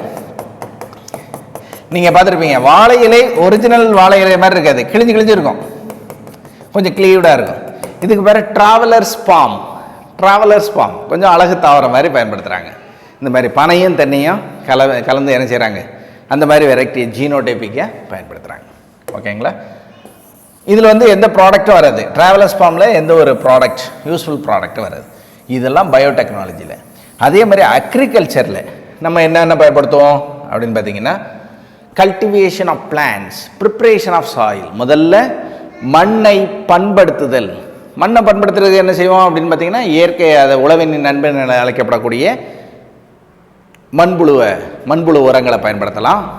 அது மூலமாக அதிகப்படியெல்லாம் நம்ம உழ முடியாது. அப்போ என்ன செய்வாங்க? ஏற்கலப்பையை வச்சு உழுவாங்க. இப்போ என்ன செய்கிறாங்கன்னா டிராக்டர் மூலமாக உழுகிறாங்க. இது ஒரு வகையில் டெக்னாலஜி தான், நாட் ஏ பயோடெக்னாலஜி, பட் டெக்னாலஜியை பயன்படுத்துகிறாங்க. இன்னொன்று ரெண்டாவது என்ன செய்வாங்க? சோயிங், விதைத்தல். ஒரு மிஷினில் பின்னாடி என்ன செஞ்சுருப்பாங்க? விதைகளை கொட்டி வச்சுட்டாங்கன்னா சரியான இடைவெளிகளில் அது தூவிக்கிட்டே போகும், சரியாக விதைச்சிக்கிட்டே போகும். அதனால் சரியான இடைவெளி கிடைக்கும், நீர்ப்பாசனத்துக்கு வசதியாக இருக்கும். இன்னொன்று பார்க்குறதுக்கு ஒரு ஆர்கனைஸ்டாக இருக்கும், அறுவடை பண்ணுறதுக்கு எளிமையாக இருக்கும். இந்த மாதிரி விதைத்தல் மூலமாக என்ன செய்யலாம்? அந்த நவீன தொழில்நுட்பத்தை பயன்படுத்தலாம். Improve cultivations of plants. இன்னொன்று அப்ளிகேஷன் ஆஃப் மென்யூர்னா என்ன சொல்லுவோம்? இயற்கை உரங்களை பயன்படுத்துதல். இயற்கை உரங்கள், நைட்ரஜன் ஃபிக்ஸிங் இயற்கை உரங்கள் எது? அசோலா பயன்படுத்துகிறோம் இல்லையா? ரைசோபியம் இருக்குது, அசோலா இருக்குது. இது மாதிரி இயற்கை உரங்களை என்ன செய்கிறது? நைட்ரஜன் ஃபிக்ஸிங்காக பயன்படுத்துகிறோம். இன்னொன்று செயற்கை உரங்களையும் பயன்படுத்துகிறோம். எந்த மாதிரியான செயற்கை உரங்களை பயன்படுத்துகிறோம்? யூரியா மாதிரியான செயற்கை உரங்கள் அதிகமாக பயன்படுத்துகிறது. யூரியா பயன்படுத்துகிறோம் இல்லையா? 40லேருந்து 45% வரைக்கும் நைட்ரஜன் இருக்குது. நைட்ரஜன் கண்டென்ட் இன் யூரியா அப்படின்னு பார்த்தீங்கன்னா 40லேருந்து 45% இருக்குது. இதில் என்ன பெனிஃபிட்? இந்த செயற்கை உரங்களில் என்ன பெனிஃபிட் அப்படின்னு பார்த்தீங்கன்னா, வெடிக்காத தன்மை உடையது. வெடிக்காது. ட்ராவலில் எடுத்துகிட்டு போகலாம், இந்த பொருளை எடுத்துகிட்டு போகலாம். மற்ற உரங்கள் என்ன செய்யும்? கண்டென்ட் இருக்கிறதுனால வெடிக்க ஆரம்பிச்சிடும். ஆனால் யூரியா வந்து வெடிக்காது. இன்னொன்று, அனைத்து மண்ணுக்கும் ஏற்ற உரம். எந்த பிஹெச் இருக்கக்கூடிய மண்ணாக இருந்தாலும் சரி, எந்த உரத்தை பயன்படுத்தலாம்? யூரியா உரத்தை பயன்படுத்தலாம். இந்த மாதிரி செயற்கை உரங்களை நம்ம நவீன தொழில்நுட்பத்தின் மூலமாக பயன்படுத்துகிறோம். இன்னொன்று, சரியான பாசனத்தை பயன்படுத்துகிறோம். ட்ரிப் இரிகேஷன் சொல்லுவோம், அதாவது சொட்டு நீர் பாசனம். இது மூலமாக நீர் வீணாவதை தவிர்க்கலாம். இந்த மாதிரி நம்ம நவீன தொழில்நுட்பத்தை பயன்படுத்துகிறோம். இன்னொன்று, வீட் அண்ட் பெஸ்ட், பூச்சிகளிலிருந்து பாதுகாத்தல். பூச்சிகளிலிருந்து மற்றும் களைகளிலிருந்து, வீடுனா களை, பெஸ்ட்னா பூச்சிகளிலிருந்து, ரெண்டிலிருந்தும் பாதுகாத்தல். இன்னொன்று, ஹார்வெஸ்ட் பண்ணுறதுக்கான நிறைய இன்ஸ்ட்ருமெண்டெல்லாம் இப்போ வர ஆரம்பிச்சிருச்சு. அண்ட் த்ரெஷிங், கதிர் அடிக்கிறதுக்கும் முன்னாடி என்ன செய்வாங்க? கதிர் அடித்தல் மனிதர்கள் வச்சு பண்ணுவாங்க. இப்போல்லாம் கதிர் அடிக்கிறதுக்கும் மிஷின் வர ஆரம்பிச்சிருச்சு. சேமிப்பு, ஸ்டோரேஜ், இதில் எந்தெந்த இடங்கள், இது ஒரு விவசாயியோட ஒரு மெயினான பணிகள். முதல்ல மண்ணை பதப்படுத்துவாங்க அல்லது பண்படுத்துவாங்க, விதை தூவாங்க, இயற்கை உரங்கள் அல்லது செயற்கை உரங்களை பயன்படுத்துவாங்க, சரியான பாசன முறைகளை பயன்படுத்துவாங்க. இன்னொன்று, பூச்சிகளிலிருந்து பாதுகாத்தல் மற்றும் களைகளிலிருந்து பாதுகாத்தல் பண்ணுவாங்க, அறுவடை பண்ணுவாங்க, கதிர் அடித்தல் பண்ணுவாங்க, இறுதியாக சேமித்தல்னு ஒரு ப்ராசஸ் நடக்கும். இதில் எந்த இடத்துல பயோடெக்னாலஜி ரொம்ப ஹெல்ப்ஃபுல்லாக இருக்குது? எல்லா இடத்துலையும் பயன்படுத்தலாம். எல்லா இடத்துலையும் நம்ம பயோடெக்னாலஜியை பயன்படுத்தலாம். எந்த இடத்துல அப்படின்னு பார்த்தீங்கன்னா, இந்த விதைகளை உருவாக்குதல். இந்த விதைகளை உருவாக்குதலில் என்ன செய்யலாம்? பயோடெக்னாலஜியை பயன்படுத்தலாம். இன்னொன்று, இந்த ஃபெர்டிலைசர் உருவாக்குறதுல பயன்படுத்தலாம். பூச்சிகளிலிருந்து பாதுகாத்தல், பூச்சியிலிருந்து பாதுகாக்கிறதுக்கு என்ன செய்யலாம்? இந்த பயோடெக்னாலஜி. பூச்சியிலிருந்து தடை பண்ணக்கூடிய தாவர இனங்களை உருவாக்கலாம். பூச்சியை பக்கத்தில் வராது தாவரங்களுக்கு. அப்போ எது தேவையில்லை? இன்செக்டிசைடு, பெஸ்டிசைடு நமக்கு தேவையில்லை. அந்த மாதிரி விதைகளை பயன்படுத்தலாம். களைகள் இல்லாத தாவரங்களை உருவாக்கலாம். களைகள் இல்லாத தாவர இனங்களை, களைகள் உற்பத்தி பண்ணாத தாவர இனங்களையும் இந்த இடத்துல உருவாக்கலாம். கடைசி முக்கியமான ஒன்று, சேமிப்பு முறைகள். சேமிப்பு முறைகள்லையும் நம்ம எதை யூஸ் பண்ணலாம்? பயோடெக்னாலஜியில் யூஸ் பண்ணலாம். இது எல்லாமே இப்போ நம்ம கரண்ட்டாக பயன்படுத்தலாம். எதை? உயிரி தொழில்நுட்பத்தை நம்ம பயன்படுத்தலாம். ஓகேங்களா? அப்போ improve cultivation of plans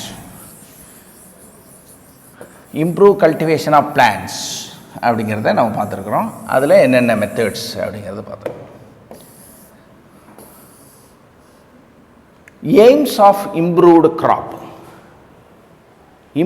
crop, அதாவது அதிக மகசூலை பெறுறதுக்கு நம்ம என்னென்ன பண்ணணும்,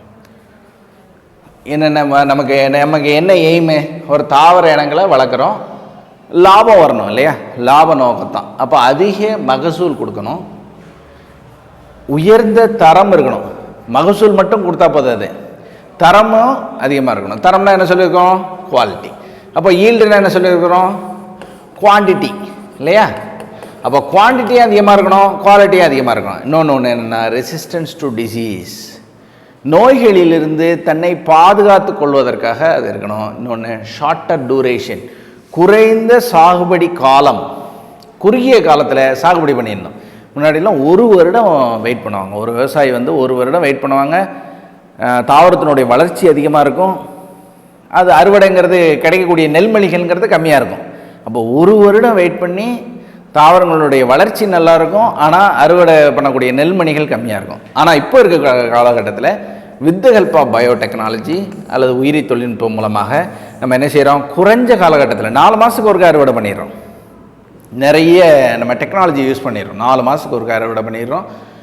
வித் பெட்டர் குவாலிட்டி நல்லா இருக்குது. அதுக்கு பேர் செமி டாஃப் அப்படின்னு சொல்லுவோம். செமி டாஃப் வகையான தாவரங்களை நம்ம உருவாக்கி வச்சுருக்கிறோம். அந்த மாதிரி என்ன செஞ்சுருப்போம்? செமி டாஃப், பகுதிக்குள்ளமான தாவரங்களை நம்ம பயன்படுத்தி என்ன செஞ்சிடறோம்? அதிக மகசூலை பெற்றுறோம். இது ஒரு வகையில் புரட்சி தான், ரெவல்யூஷன் தான். இதுதான் எய்ம் ஆஃப் இம்ப்ரூவ்டு கிராப் அப்படிங்கிறத நம்ம பார்க்குறோம். அடுத்து பார்த்திங்கன்னா க்ரீன் ரெவல்யூஷன் நம்ம பார்த்தோம் இல்லையா? க்ரீன் ரெவல்யூஷன், பசுமை புரட்சி. பசுமை புரட்சியை பற்றி நம்ம என்ன சொல்கிறோம் அப்படின்னு பார்த்தீங்கன்னா, வளரும் நாடுகள் அல்லது பொருளாதாரத்தில் பின்தங்கிய நாடுகள் இருக்காங்க பார்த்தீங்களா, அவங்களுக்கு மெயினாக பயன்படுத்தக்கூடியது. காரணம், ஊட்டச்சத்துங்கிறது ரொம்ப ரொம்ப முக்கியம், உணவுங்கிறது ரொம்ப ரொம்ப முக்கியம் இல்லையா? அப்போது under developed or developing nations, developing நேஷனுக்காக மெயினாக என்ன செஞ்சாங்க, அதிக மகசூல் தரக்கூடிய, அதிக உற்பத்தி தரக்கூடிய நவீன விவசாய தொழில்நுட்பத்தை பயன்படுத்த ஆரம்பித்தாங்க. Modern agriculture, using modern agriculture technique, இந்த மாதிரி பயன்படுத்த ஆரம்பித்தாங்க. இதில் மிக முக்கியமான ஆள் யார் அப்படின்னு பார்த்தீங்கன்னா, அமெரிக்காவை சேர்ந்த அக்ரோனமிஸ்ட், அதாவது மண் வளம், மண்ணை பற்றி ஆராய்ச்சி பண்ணக்கூடியது, அக்ரிகல்ச்சரை பற்றி ஆராய்ச்சி பண்ணக்கூடியவங்களுக்கு பேர் அக்ரோனமிஸ்ட் அப்படின்னு சொல்லுவாங்க. அக்ரோனமிஸ்ட், அமெரிக்க வேளாண் விஞ்ஞானி. அவருக்கு பேர் என்ன பேர்? நார்மன் இ போர்லாக் அப்படிங்கிற சயின்டிஸ்ட். அமெரிக்கன் அக்ரோனமிஸ்ட். அவர் பேர் என்ன பேர்? டாக்டர் நார்மன் இ போர்லாக் அப்படிங்கிறவர் 1970 நோபல் பிரைஸ் பெற்றார். எதுக்காக? அமைதிக்காக நோபல் பிரைஸ் பெற்றார்.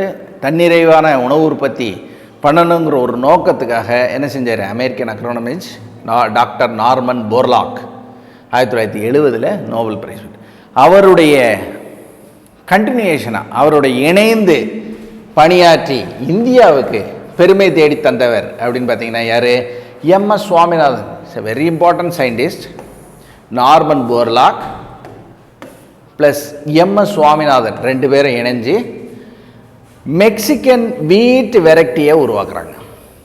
முதலில் உருவாக்கப்பட்டது அப்படின்னு பார்த்தீங்கன்னா அரிசியா கோதுமையா? பசுமை புரட்சியில் எது உருவாக்கப்பட்டது அப்படின்னு பார்த்தீங்கன்னா ஆன்சர் வீட்டு வெரைட்டி தான். அதாவது கோதுமை இனங்களை தான் முதல்ல உருவாக்குனாங்க. அதுக்கப்புறம் தான் எதை உருவாக்குனாங்க? ரைஸ் அண்ட் வீட் வெரைட்டியை 1960 2000 வரைக்கும் எம்எஸ் சுவாமிநாதன் பயன்படுத்தினார், அதை உருவாக்குனார் இல்லைங்களா? ஓகே.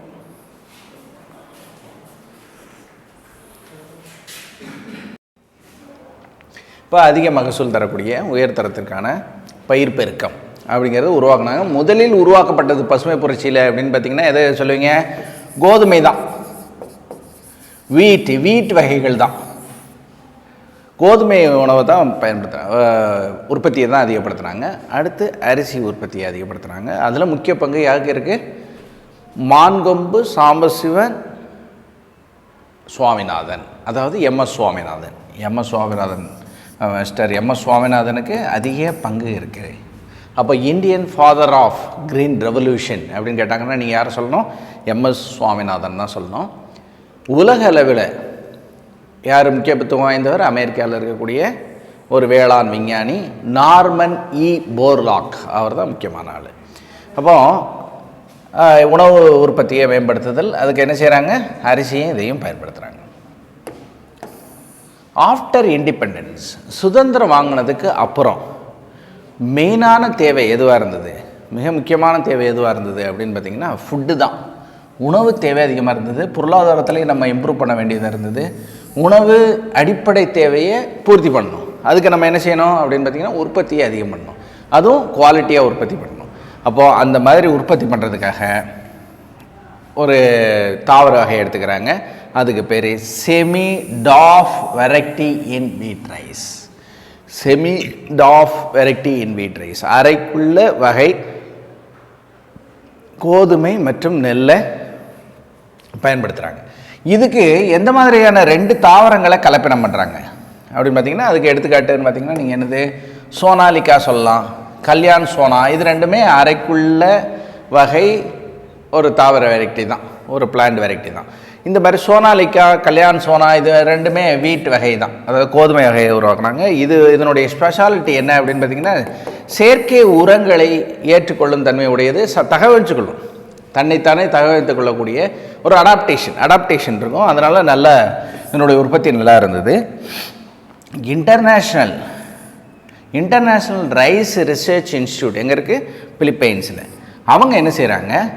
ஒரு ஸ்பெஷலான ஒரு தாவரத்தை உருவாக்குறாங்க. அந்த தாவர வகை தான், அந்த தாவர வகை அதுவும் நெல் வகை எது அப்படின்னு பார்த்தீங்கன்னா IR8 நெல் வகையை தான் பயன்படுத்துகிறாங்க. அதிசய அரிசின்னு நம்ம சொல்லுவோம். அதிசய அரிசி அல்லது மிராக்கிள் ரைஸ், அதிசய அரிசி.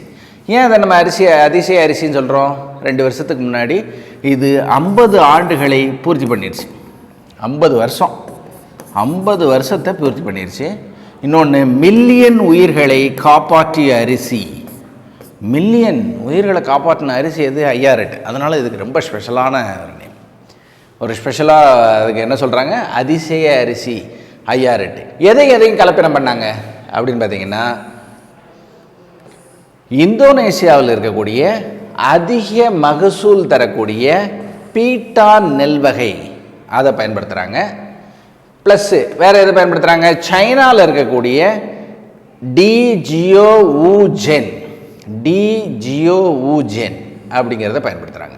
இது ரெண்டையும் கலப்பினம் பண்ணி உருவாக்கப்பட்ட அரிசி அப்படின்னு பார்த்திங்கன்னா ஐயாரெட்டு. இது ரெண்டையும் மிக்ஸ் பண்ணுறாங்க. உருவாக்கப்பட்ட அரிசி எதுன்னு பார்த்திங்கன்னா இந்த ஐயாரெட்டு. இது வந்து மில்லியன் உயிர்களை காப்பாற்றிய அரிசி. இன்னொன்று சொல்கிறதா இருந்தால் 50 ஆண்டுகளில் நிறைவு செஞ்சிருச்சு. இதில் ஸ்பெஷலாக மோர் டு நோ அப்படின்னு நம்ம தெரிஞ்சுக்கிறதா இருந்தால் என்ன செய்யணும் அப்படின்னு பார்த்திங்கன்னா, நம்மாழ்வாரை பற்றி தெரிஞ்சுக்கணும். தமிழகத்தில் இருக்கக்கூடிய வேளாண் விஞ்ஞானி யாருன்னு பார்த்திங்கன்னா டாக்டர் ஜி நம்மாழ்வார். 1938 இருந்து 2013 வரைக்கும் இவர் இயற்கை உரம், இயற்கை சார்ந்த விவசாயம், வேளாண் விஞ்ஞானி என அழைக்கப்பட்டவர். அக்ரிகல்ச்சர் சயின்டிஸ்ட் அப்படின்னு சொல்கிறாங்க. தமிழகத்தின் வேளாண் விஞ்ஞானி இவர் தான். சுற்றுச்சூழல் ஆர்வலராகவும் இருக்கிறார். என்ன காரணம்? செயற்கை உரங்களை பயன்படுத்துகிறத தவிர்க்கிறாரு. உங்களுக்கு நல்லாவே தெரியும், செயற்கை உரங்கள்லாம் எதில் கரையும்? இதில் நீரில் கரைந்து செல்லக்கூடிய தன்மையுடையது செயற்கை உரம், அப்படி தானே? தண்ணீரில் கரையும். தண்ணீரில் கரையக்கூடியது செயற்கை உரம். இயற்கை உரங்கள் என்ன செய்யும்? தண்ணீரில் கரையாது. கரையாத உரங்கள் அப்படின்னு பார்த்தீங்கன்னா இயற்கை உரம்.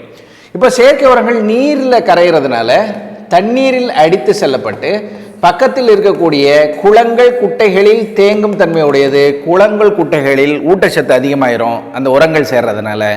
அதனால் அங்கே இருக்கக்கூடிய ஆல்கான்னா என்ன சொல்லுவீங்க? பாசிகள், தாமரை, அல்லி, அது மட்டும் இல்லாமல் ஆகாய தாமரை, ஐகோர்னியா, இந்த டெரர் ஆஃப் பெங்கால் என அழைக்கப்படக்கூடிய வெங்காய தாமரை, ஆகாய தாமரை, தாமரை, அல்லி, பாசி இதெல்லாம் வளர ஆரம்பிச்சிடும். எதை சாப்பிட்டு வளர ஆரம்பிச்சிடும்? செயற்கை உரங்கள், நீரில் கரையக்கூடிய செயற்கை உரங்கள். ரொம்ப மழை பெய்யுதுன்னு வைங்களேன், ஒரு இமேஜினேஷன் பண்ணி பாருங்கள். மழை பொழிகிறது, அதனால் செயற்கை உரங்கள் நீரில் கரையுது. கரைஞ்சி பக்கத்தில் இருக்கக்கூடிய குளம் குட்டைகளில் போய் சேருது. அந்த குளம் குட்டைகளில் ஏற்கனவே இருக்கக்கூடிய பாசிகள்லாம் கொஞ்சம் மியூட்டண்ட்டாக இருக்கும், அந்த மாதிரி இருக்கும். அந்த மாதிரி இருக்கக்கூடியதில் இந்த உரங்கள் வந்து வளர்ச்சி ஏற்படுத்துது. அதனால் அந்த குளங்களே என்ன மாதிரி மாறிடும்? பச்சை பசேலென மாறிடும். க்ரீன் கார்பெட் மாதிரி மாறிடும். பார்த்துருப்பீங்க, சில குளங்கள்லாம் பார்த்துருப்பீங்க, பச்சை கம்பளம் விரித்தது மாதிரி இருக்கும். குளங்களே அந்த மாதிரி இருக்கும், பச்சை பசுமையாக இருக்குது. அப்போ ஆரோக்கியமாக இருக்குன்னு நம்ம சொல்ல முடியுமா? சொல்ல முடியாது. அதுக்கு பேர் என்ன பேருன்னா டெரர் ஆஃப் பெங்கால், ஆல்கால் ப்ளூமிங்காக இருக்குன்னு அர்த்தம். அதுக்கு என்ன சொல்லுவீங்க? ஆல்கால் மலர்ச்சி, ஆல்கால் ப்ளூமிங், தமிழில் ஆல்கா மலர்ச்சி, டெரர் ஆஃப் பெங்கால் அப்படிங்கிற வார்த்தை யூஸ் பண்ணுவோம் இல்லையா? ஆல்கா மலர்ச்சி உருவாயிடுச்சுன்னா அந்த குளங்களில் அடியில் இருக்கக்கூடிய தாவர மற்றும் விலங்குகள், அதை குளத்தை சார்ந்து இருக்கக்கூடிய தாவர விலங்குகள்லாம் இருக்குல்ல, அதுக்கு தேவையான பயோடைவர்சிட்டி இருக்கும் இல்லையா, அது எல்லாம் இறக்க ஆரம்பிச்சிடும். என்ன காரணம் அப்படின்னு பார்த்தீங்கன்னா பயாலஜிக்கல் ஆக்சிஜன் டிமாண்ட். அதுக்கு பேர் என்ன சொல்லுவீங்க? Biology oxygen demand, biological oxygen demand, biological oxygen demand, BOD இருக்கிறதுனால அந்த நீரை சார்ந்து வாழக்கூடிய தாவரங்களும் விலங்குகளும் இறந்துடும். அதனால தான் செயற்கை உரங்களை பயன்படுத்தக்கூடாது. செயற்கை உரங்கள் தீமை அளிப்பவை அப்படின்னு சொல்கிறாங்க. அப்போ புரட்சின்னு எப்போ வரும், ரெவல்யூஷன் எப்படி வரும் அப்படின்னு பார்த்தீங்கன்னா செயற்கை உரங்களும் பயன்படுத்தணும் அப்படிங்கிறது தான் நம்ம அறிவியல் ரீதியாக சொல்கிறோம். ஏன்னா அடுத்த இம்ப்ரூவ்மெண்ட், அடுத்த ஸ்டெப்புக்கு வரணும். அப்போ சில மைனஸ் பாயிண்ட்டுகள் இருந்தாலும் செயற்கை உரங்களை அளவாக பயன்படுத்தணும், முறையாக பயன்படுத்தணும் அப்படிங்கிறது தான் சொல்ல வராங்க. அப்போ இயற்கை உரங்களை மட்டுமே பயன்படுத்தி என்ன செய்யலாம்? இம்ப்ரூவ் பண்ணலாம் அப்படின்னு நிரூபித்து காட்டியவர் யார்? தமிழகத்தை சேர்ந்த டாக்டர் ஜி நம்மாழ்வார் அப்படிங்கிற வேளாண் விஞ்ஞானி, தமிழக வேளாண் விஞ்ஞானி, விவசாய விஞ்ஞானி சொல்லுவோம், சுற்றுச்சூழல் ஆர்வலர் சொல்லுவோம், இயற்கை வேளாண் வல்லுநர், ஆர்கானிக் ஃபார்மிங் எக்ஸ்பர்ட் அப்படிங்கிறது அவருடைய ஸ்பெஷல் நேம். இன்னொரு பார்த்தீங்கன்னா நம்மாழ்வார் வந்து என்ன செஞ்சார்? ஒரு அமைப்பை ஏற்படுத்துகிறாரு. நம்மாழ்வார் ஈக்காலஜிக்கல் ஃபவுண்டேஷன், உயிர் சூழல் நடுவம் அப்படிங்கிறத ஒரு அமைப்பை ஏற்படுத்துகிறாரு. அது மூலமாக என்ன செய்கிறாரு அப்படின்னு பார்த்தீங்கன்னா வானகம் அப்படிங்கிற ஒரு அமைப்பை ஏற்படுத்தி பண்ணுறாரு. அது மூலமாக சமுதாயத்துக்கு சேவை பண்ணுறாரு. அப்போ வானம்ங்கிறது என்னது? வானகம்ங்கிறது என்ன அப்படின்னு பார்த்தீங்கன்னா குளோபல் ஃபுட் செக்யூரிட்டி ட்ரஸ்ட் அப்படிங்கிறத ஏற்படுத்துகிறாரு. அப்போ Nammalvar ecological foundation for farm FARM ஃபார்ம்னா பண்ணை research and global food security trust அப்படிங்கிற ஒரு அமைப்பை ஏற்படுத்தி அது மூலமாக சேவைகளை சமுதாயத்துக்கு தேவையான சேவைகளை செய்கிறார். யார்? நம்மாழ்வார். அதான் மோர் டு நோவில் கொடுத்துருக்குறாங்க. இவருடைய மெயினான கான்செப்ட் என்னது? ஆர்கானிக் ஃபார்மிங், இயற்கை முறையில் விவசாயத்தை மேம்படுத்துதல். இதுதான் அவருடைய மெயினான aim. Another important one is மாசா சுவாமிநாதன், அதாவது மான் கொம்பு சாம்ப சிவம். அப்போ எம்எஸ்னுடைய விரிவாக்கம் மான் கொம்பு சாம்ப சிவம் சுவாமிநாதன், எம்எஸ் சுவாமிநாதன். இவர் எதெல்லாம் பெருக்கம் பண்ணுறாரு அப்படின்னு பார்த்தீங்கன்னா உருளை உற்பத்தி, பொட்டேட்டோ. அதுக்கு பேர் என்ன பேர்னா வட்டப்புரட்சி. கேள்விப்பட்டிருக்கீங்களா? ரவுண்ட் ரெவல்யூஷன் கேள்விப்பட்டிருக்கீங்களா நீங்கள்? வட்டப்புரட்சி என்னது? Round revolution. Very good. Round revolution. வட்டப்புரட்சிக்கு எடுத்துக்காட்டு உருளை. கோதுமை பசுமை புரட்சியில் முதல் உருவானது. அடுத்து நெல் உருவாக்குறாங்க, அப்புறம் சணல் உருவாக்குறாங்க. சணல் உற்பத்தியில் அதிகப்படியாக இருக்கக்கூடியது நமக்கு என்ன சொல்கிறோம்? வெஸ்ட் பெங்கால் தான். வெஸ்ட் பெங்கால் வந்து சணல் உற்பத்தியில் அது மெயின் ஃபைபர் அப்படின்னு சொல்கிறோம். இது எல்லாத்தையும் பயிர் பெருக்கம் பண்ணி காமிச்சது Mankombu Sambasivam Swaminathan. Simply says that MS Swaminathan, doctor MS Swaminathan. அவர் தான் மிகப்பெரிய பங்களிப்பை செய்தவர். அதனால தான் உங்களுக்கு கொடுத்துருக்குறாங்க. 1960 12 மில்லியன் கோதுமை உற்பத்தி இருந்தது. இப்போ கரண்ட் டேட்டா படி 70 மில்லியன் கோதுமை உற்பத்தியை பண்ணி காட்டினவர் யார் அப்படின்னு பார்த்தீங்கன்னா மான்கொம்பு சாம்ப சிவம் சுவாமிநாதன், எம்எஸ் சுவாமிநாதன். அதனால தான் அவர் என்ன சொல்கிறோம்? Indian father of green revolution, இந்திய பசுமை புரட்சியின் தந்தை என அழைக்கப்படுபவர் யார் அப்படின்னு கேட்டாங்கன்னா என்ன சொல்லணும்? எம்எஸ் சுவாமிநாதன். உலக லெவலில் போற்றப்படுபவர் நார்மன் இ போர்லாக். இருவரும் இணைந்து கண்டுபிடிச்சது அப்படின்னு பார்த்தீங்கன்னா கோதுமை உற்பத்தி மற்றும் அரிசி உற்பத்தி ரெண்டையுமே சேர்ந்து ப்ரீடிங் பண்ணாங்க. அடுத்து பார்த்தீங்கன்னா plant breeding for disease resistant, அதாவது நோய் எதிர்ப்பு திறனுடைய பயிர் பெருக்கம். எந்தெந்த நோய்களை எதிர்த்தா பயிர் நன்றாக வளரும் அப்படின்னு பார்த்தீங்கன்னா 3 முக்கியமான நோய்கள் தாக்கம் ஏற்படுத்தும். ஒன்று பாக்டீரியல் நோய், bacteria disease. Another one is viral disease, இன்னொன்று ஃபங்கல் டிசீஸ். இது 3மே எதை பாதிக்கும் அப்படின்னு பார்த்தீங்கன்னா மகசூலை பாதிக்கும். அப்போ பயிர் உற்பத்தியில் பயிரை ஏற்படுத்துறதுல 3ஐயும் இந்த மகசூல் பாதிக்கக்கூடிய 3 முக்கிய உயிரினங்கள் அப்படின்னு பார்த்தீங்கன்னா பாக்டீரியா, வைரஸ், பூஞ்சைகள் அல்லது ஃபஞ்சை அப்படின்னு நம்ம சொல்லுவோம். இந்த டிசீஸ் ரெசிஸ்டன்ட் பிளான்ட்டை உருவாக்கணும், டிசீஸ் ரெசிஸ்டன்ட் வெரைட்டியை உருவாக்கணும் அப்படின்னு உருவாக்குனாங்க. அப்போ பாக்டீரியல் பிளைட்டுங்கிறது மிக முக்கியமான நோய்.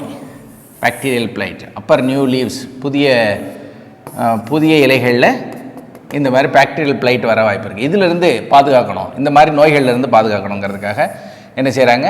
புதிய வெரைட்டியை உருவாக்குறாங்க. என்னென்ன வெரைட்டி அப்படின்னு பார்த்தீங்கன்னா கோதுமை உற்பத்தியில் ஹிம்கிரி அப்படிங்கிற ஒரு வெரைட்டியை உருவாக்குறாங்க. எதுலேருந்து பாதுகாக்கக்கூடியது? இலை மற்றும் துரு, பட்டை துருன்னு சொல்லுவோம், ஸ்டிப் ரஸ்ட் அண்டு ஹில்பர்ண்ட். இதிலிருந்து பாதுகாக்கக்கூடியது எது? ஹிம்கிரி அப்படிங்கிற வெரைட்டி. அப்போ இந்த மாதிரி கொஸ்டின் கேட்பாங்க. ஹிம்கிரி வெரைட்டி எதிலிருந்து பாதுகாக்கக்கூடியது? எதிலிருந்து? எந்த தாவர தொடர்புடையது? The Himgiri is related to the plant crop அப்படின்னு கேட்டாங்கன்னா என்ன சொல்லுவீங்க? வீட்டு. எந்தெந்த நோய்களிலிருந்து பாதுகாக்கும்? இலைகளில் பட்டைத்துரு மற்றும் ஹில்பர்ண்ட், அதிலிருந்து பாதுகாக்கக்கூடியது. அனதர் ஒன் காலிஃப்ளவர், நம்ம தமிழில் காலிஃப்ளவர் தான் சொல்லுவோம். காலிஃப்ளவர் அதில் பூசா பனிப்பந்து மற்றும் பூசா சுபரா அப்படிங்கிற 2 இனங்களை ஏற்படுத்துகிறாங்க. இந்த இனங்கள்லேருந்து எதுலேருந்து பாதுகாக்குது அப்படின்னு பார்த்தீங்கன்னா பிளாக் ராட் டிசீஸ், அதாவது கருப்பு அழுகல் நோய், கருப்பு அழுகல் நோயிலிருந்து பாதுகாக்கக்கூடியது இந்த பூசா சுப்ரா அண்ட் பூசா ஸ்னோபால், அதாவது பூசா பனிப்பந்து K1. இன்னொன்று பார்த்தீங்கன்னா கௌப்பி, தட்டைப்பயிறுன்னு சொல்லுவோம். இது வந்து பட்டாணி தாவரம்னு நினச்சிடாதீங்க. பீயிங் பிளான்ட்னா நீங்கள் மென்டலி இன்ஹெரிட்டன்ஸ் மாரி பட்டாணி தாவரம்னு எழுதிடாதீங்க. தட்டைப்பயிறு இது வந்து எந்த மாதிரியான வெரைட்டியை உருவாக்குறாங்க? பூச்சிகளிலிருந்து தன்னை பாதுகாத்து கொள்ளுதல், தன் நோய் எதிர்ப்பு சக்தியை அதிகப்படுத்துதல், அந்த மாதிரி ஒரு வெரைட்டி தான் பூசா கோமல். பூசா கோமல் இது ஒரு தடவை கேட்டிருக்காங்க. பூசா கோமல்ங்கிறது எந்த வெரைட்டி? உங்களுக்கு பெரும்பாலும் டெக்ஸ்ட் புக் பேக் கொஸ்டின்ஸ்லேயே இந்த மாதிரிலாம் இருக்கும். அப்போ பாக்டீரியல் பிளைட், கருகல் நோய், பாக்டீரியா கருகல் நோய், அதிலிருந்து தன்னை பாதுகாத்து கொள்ளக்கூடியது. அடுத்து பார்த்தீங்கன்னா plant breeding for insects and best resistant, பூச்சிகள் மற்றும் தீங்குயிரிலிருந்து தன்னை பாதுகாப்பு. இது மாதிரி நுண்ணுயிரியிலிருந்து பாதுகாக்கிறதுக்கு நம்ம போன அட்டவணையை பார்த்தோம்.